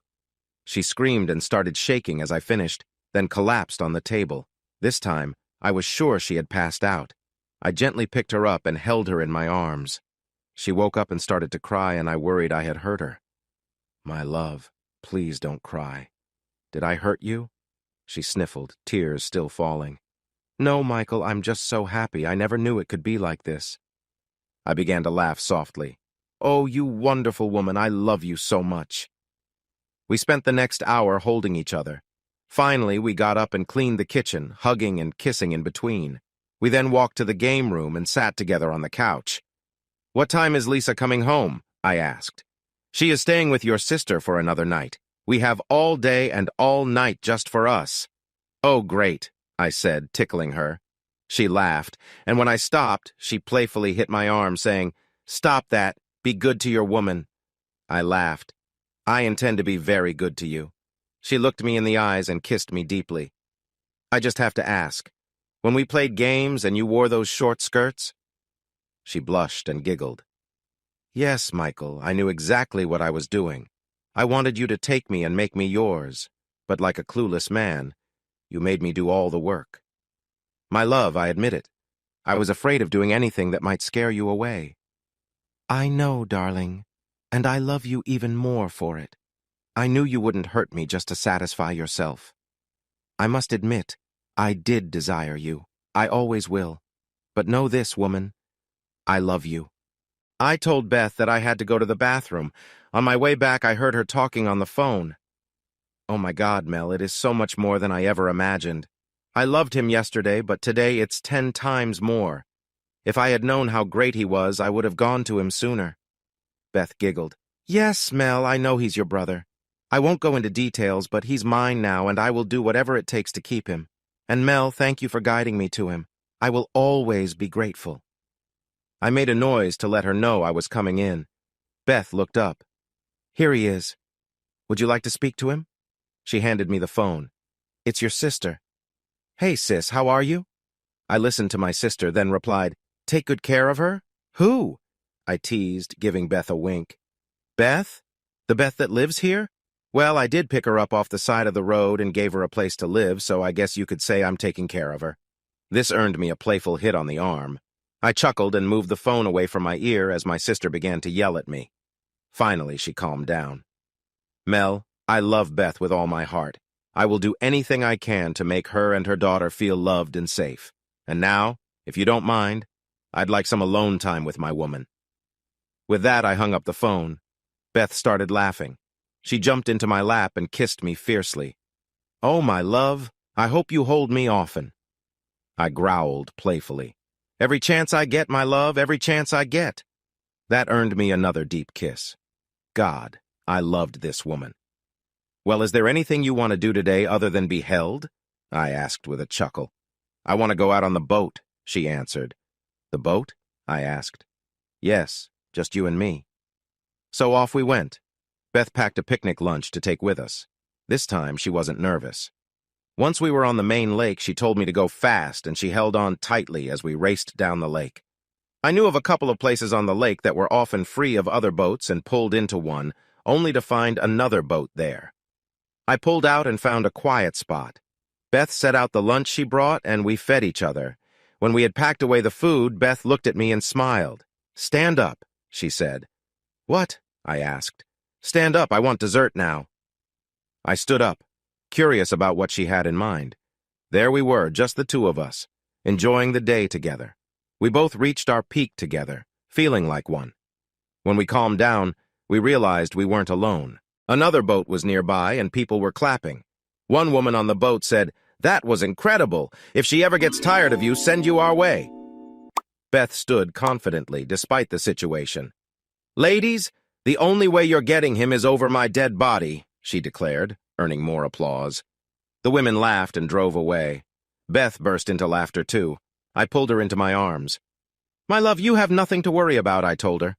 Good answer, she said, and gave me a passionate kiss. We got dressed and headed back to the dock. At home, we had a salad for dinner and then went to bed. As we lay together, I asked Beth about what would happen when Lisa came back. She usually goes to bed before us and wakes up later, so it shouldn't be a problem, Beth answered. But even if she finds out, is it a problem for you? Not at all. I just don't want to hurt her, I replied. Beth kissed me again. We'll handle it as best as we can, she said.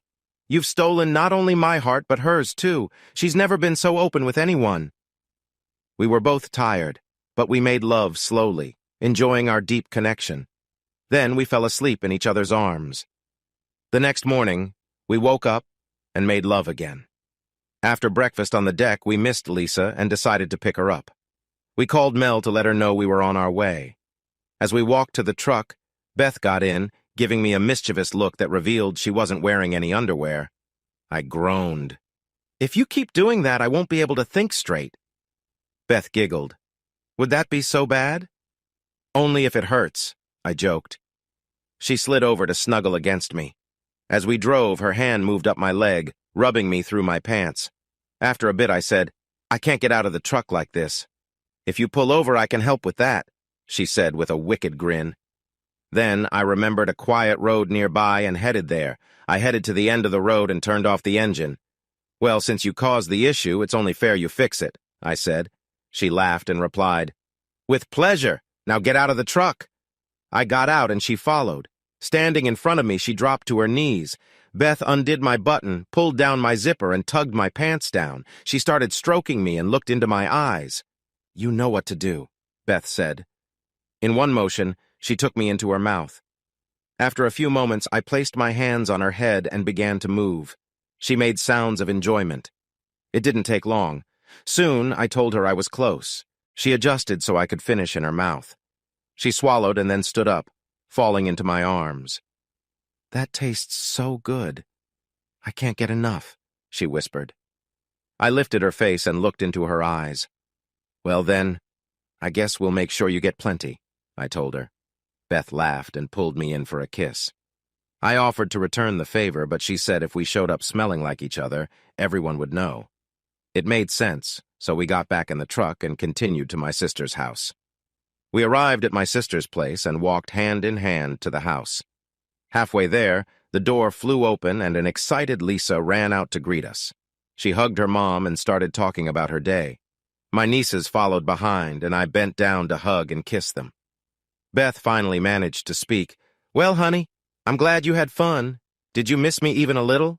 she asked. Lisa gave her a big kiss. "Of course I missed you, Mama." "And did you miss me too?" I asked. Lisa giggled and held her arms out to me. I took her from Beth and gave her a hug and kiss. My sister called us inside. With Lisa still in my arms, I took Beth's hand and we went inside together. Beth looked very happy seeing Lisa comfortable with me. We chatted with George and Mel. My sister seemed very pleased as she looked between Beth and me. I could tell she was happy for us. After my last relationship, I was relieved she approved. I knew she wouldn't stay quiet this time if something was wrong. Beth had never asked for anything and was grateful for what I gave her. I knew she wasn't with me for my money. We spent the rest of the day playing with Lisa. We went swimming in the pool in the afternoon. Beth wore a modest bikini this time. We tossed a ball around, and Beth gave me a quick kiss on the lips. Lisa smiled at us, which was a relief. After dinner, we played a board game. Beth wore a short skirt but no underwear. I kept checking the time, eager for Lisa's bedtime. It wasn't that I didn't enjoy her company, but Beth was driving me crazy with her teasing. Finally, it was time to put Lisa to bed. She wanted me to help tuck her in. When Beth and I were alone in our room, I could barely contain my excitement. I quickly undressed her and laid her on the bed. My mouth sought her out like a starving man. As she climaxed, she buried her face in a pillow to stifle her screams. Afterward, I slid up next to her and held her. "Oh, Michael, you made me feel so good. I never knew it could be like that."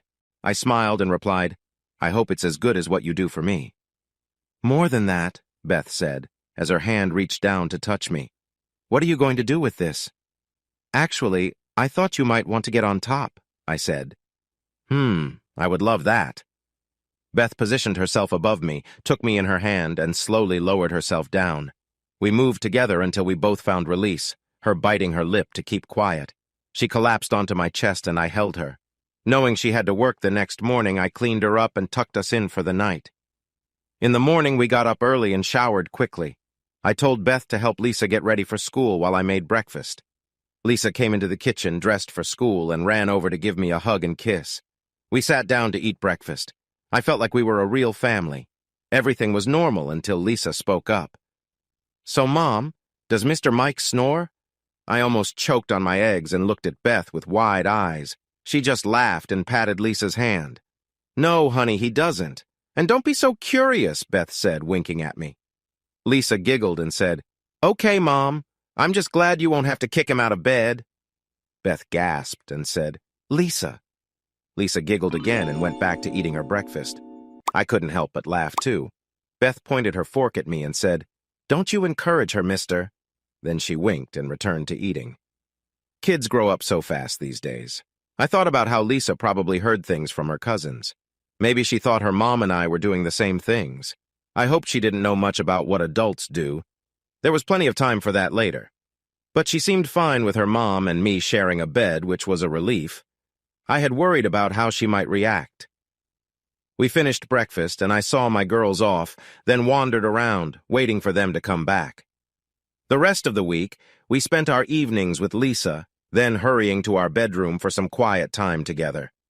As a family, we were getting closer every day. I knew I didn't want to be apart from Beth and Lisa. By Thursday, I knew what I wanted to do, but I needed to ask Lisa something first. After dinner, I told Beth I wanted to talk to Lisa alone. Beth looked curious but said okay. I didn't want to be overheard, so I took Lisa out to the gazebo in the yard and we sat on the bench. Lisa, I have a big question for you. If you say yes, you have to promise not to tell anyone. Not Jeannie, not Missy, and especially not your mom. Can it be our secret? I asked. Yes, Mr. Mike, I promise, she said. Good. You see, Lisa, ever since you and your mother moved in, I've come to love both of you. I love your mother very much, and I want to ask her to marry me. Is that okay with you? I said. She squealed and jumped into my arms, hugging me tightly. Then she leaned back and looked at me. Yes, Mr. Mike. I want Mom to marry you. Tears filled my eyes as I hugged her. This means Mom and I can live here with you forever, and we don't have to move, right? She asked. Yes, sweetheart, forever if your mother says yes, I said. Oh, I just know she will. She told me she loves you, Lisa said. Okay, sweetheart. I plan to ask her on Saturday night. I'll take you, your mom, and the whole family out to eat, and I'll ask her then. Can you keep the secret for 2 days? I asked. Yes, Mr. Mike, I promise, she said. To her credit, she did. When we returned to the house, her mom didn't suspect a thing. Later, when Beth thought I couldn't hear, she asked Lisa what we had talked about. Lisa just said I wanted to know her mom's favorite color for a gift. Beth looked suspicious, but let it go. That evening, I told Beth I wanted to take her and Lisa and Mel's family out to dinner on Saturday night. Beth agreed that a family get-together would be great. I called my sister in front of Beth and asked if they could come, and she said they'd love to. This way, Beth wouldn't suspect anything. That night in bed, Beth tried to find out what I had talked to Lisa about, but I told her it was a secret. She pretended to pout. Then I gently kissed her until she smiled, and we spent some quiet time together. Later, as she fell asleep, she muttered, "Bastard," but I knew she didn't mean it. I just chuckled and held her close. Friday morning, I sent my girls off to work and school. Then I went to Austin to a jeweler's shop. I found the perfect ring. It wasn't too flashy, but the diamonds were big enough to show my love for her. I also called the restaurant where we had dined with Mel and George. It was a nice place with good food, and they had a private room. I reserved it for Saturday night. Everything was set. Even though I was pretty sure Beth would say yes, you never know until you ask. That night when the girls got home, I got my usual hugs and kisses. The ones from Beth were warm and loving. She didn't bring up my talk with Lisa again, and I was glad. Saturday, we spent the day swimming and relaxing. Lisa did a great job keeping the secret. Then it was time to get ready to go out. Beth had not yet moved her stuff into my room, so she went to the guest room she had used to get dressed. I went upstairs and got ready. When it was time to leave, the girls came out of their rooms. Beth wore a little black dress, and Lisa had on a cute dress they bought on their shopping trip. When I saw them, I whistled. I am a lucky man. I get to take out the prettiest 2 girls in the whole state. Both girls giggled. On the way to the restaurant, Lisa began to get fidgety. Her excitement was growing. Beth noticed and looked at her, wondering what was up. Mel and her family were going to meet us there. As luck would have it, we pulled into the parking lot at the same time. We met outside and walked into the lobby area. I went to tell the hostess who we were. She took us to our table right away. Beth looked surprised to be led into a private room and glanced at me with questions in her eyes. I kissed her cheek and told her I just wanted those I loved to be together tonight. She didn't say anything else and let me seat her. I had ordered appetizers and the first round of drinks in advance, and they came shortly after we sat down. While enjoying the appetizers, we placed our orders for the main meal. We talked about work and school and enjoyed being together. I sat at one end of the table and George at the other. Beth was on my right, and next to her was Mel. The little one sat across from Beth and Mel, with Lisa closest to me. Finally, it was time, and we finished the main meal. I stood up. Before we order dessert, there's something I need to do if you all can bear with me. Everyone looked curious except Lisa, who knew what I was about to do, and Mel, who I guessed had figured it out. I put my hand into my jacket pocket, hiding the ring so Beth couldn't see what I held. Then I dropped to one knee. Beth gasped when she realized what was coming. Beth, love of my life, I kneel before you to humbly ask if you would do me the honor of becoming my wife, to spend the rest of our lives together, bound by love." Tears poured from Beth's eyes, and I saw her hands shaking. She first began nodding, and then said, "Oh yes, Michael. I would love to marry you and be your wife." "Then, as a token of my love, I would be honored if you wear this ring," I said, showing it to her for the first time. "Michael, it's beautiful. Please put it on my finger." I placed it on her finger. It fit perfectly. I stood and gave her a kiss to the sound of applause from everyone at the table. Lisa then stood and walked over, tugging on my pant leg. I looked down and she held out her arms, so I bent and lifted her up. She first hugged me, then leaned back. "If you are going to marry my mom, does that mean you will be my dad?" I stared at her, stunned, but answered quickly, "Would you like me to be your dad?" Without missing a beat, she said, "Oh yes, please." I looked at Beth. "And how about your mom? Would she like me to be your dad?"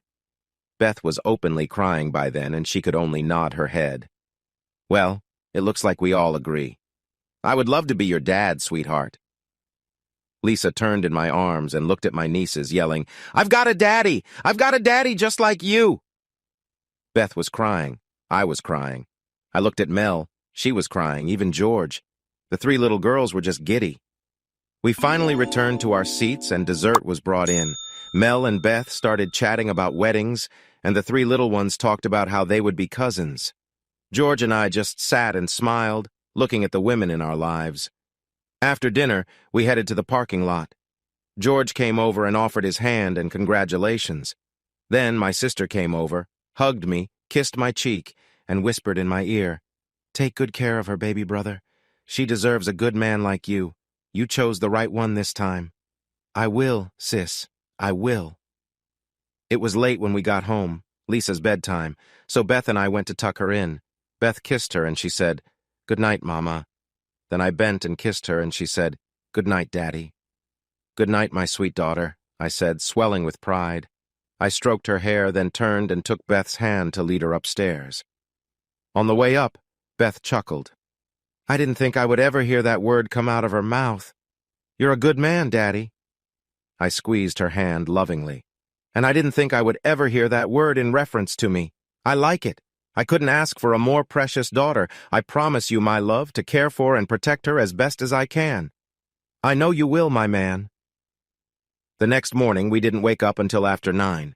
We got up, showered, and dressed. Downstairs, we looked in Lisa's room, but it was empty. She was already up. Beth went to the kitchen to start breakfast, and I told her I would check on Lisa. I heard the sound of cartoons coming from the game room and headed that way. As soon as I reached the door, Lisa saw me and came running across the room, jumping into my arms.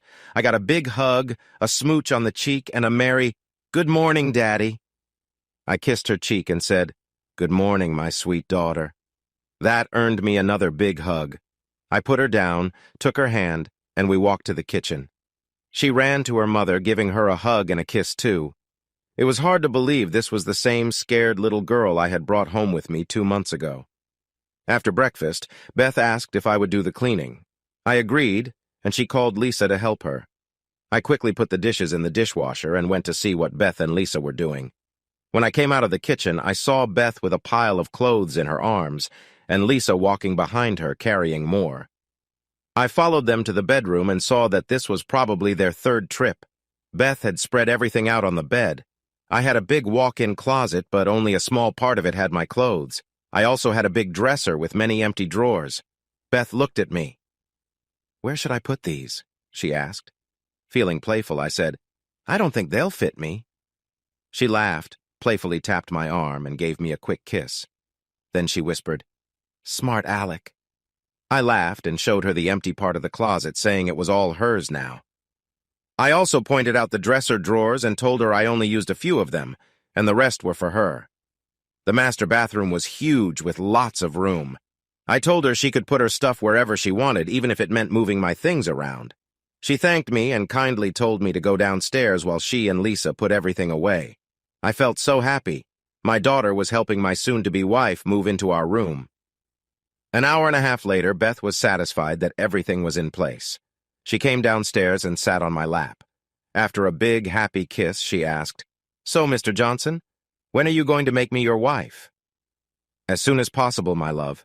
I think you should talk to Mel and plan the kind of wedding you want. Make it as fancy as you wish. Money is no problem. We have plenty," I said. "You mean you have plenty?" she replied. "From the moment you said yes, everything I have became yours," I said, waving my hand around. "This is our home, not just mine. The money in the bank is ours, not just mine. And this heart," I said, pointing at my chest, "belongs only to you." Beth started to cry and buried her face in my neck. "Michael, I don't want you to think I'm marrying you for money. I love you so much."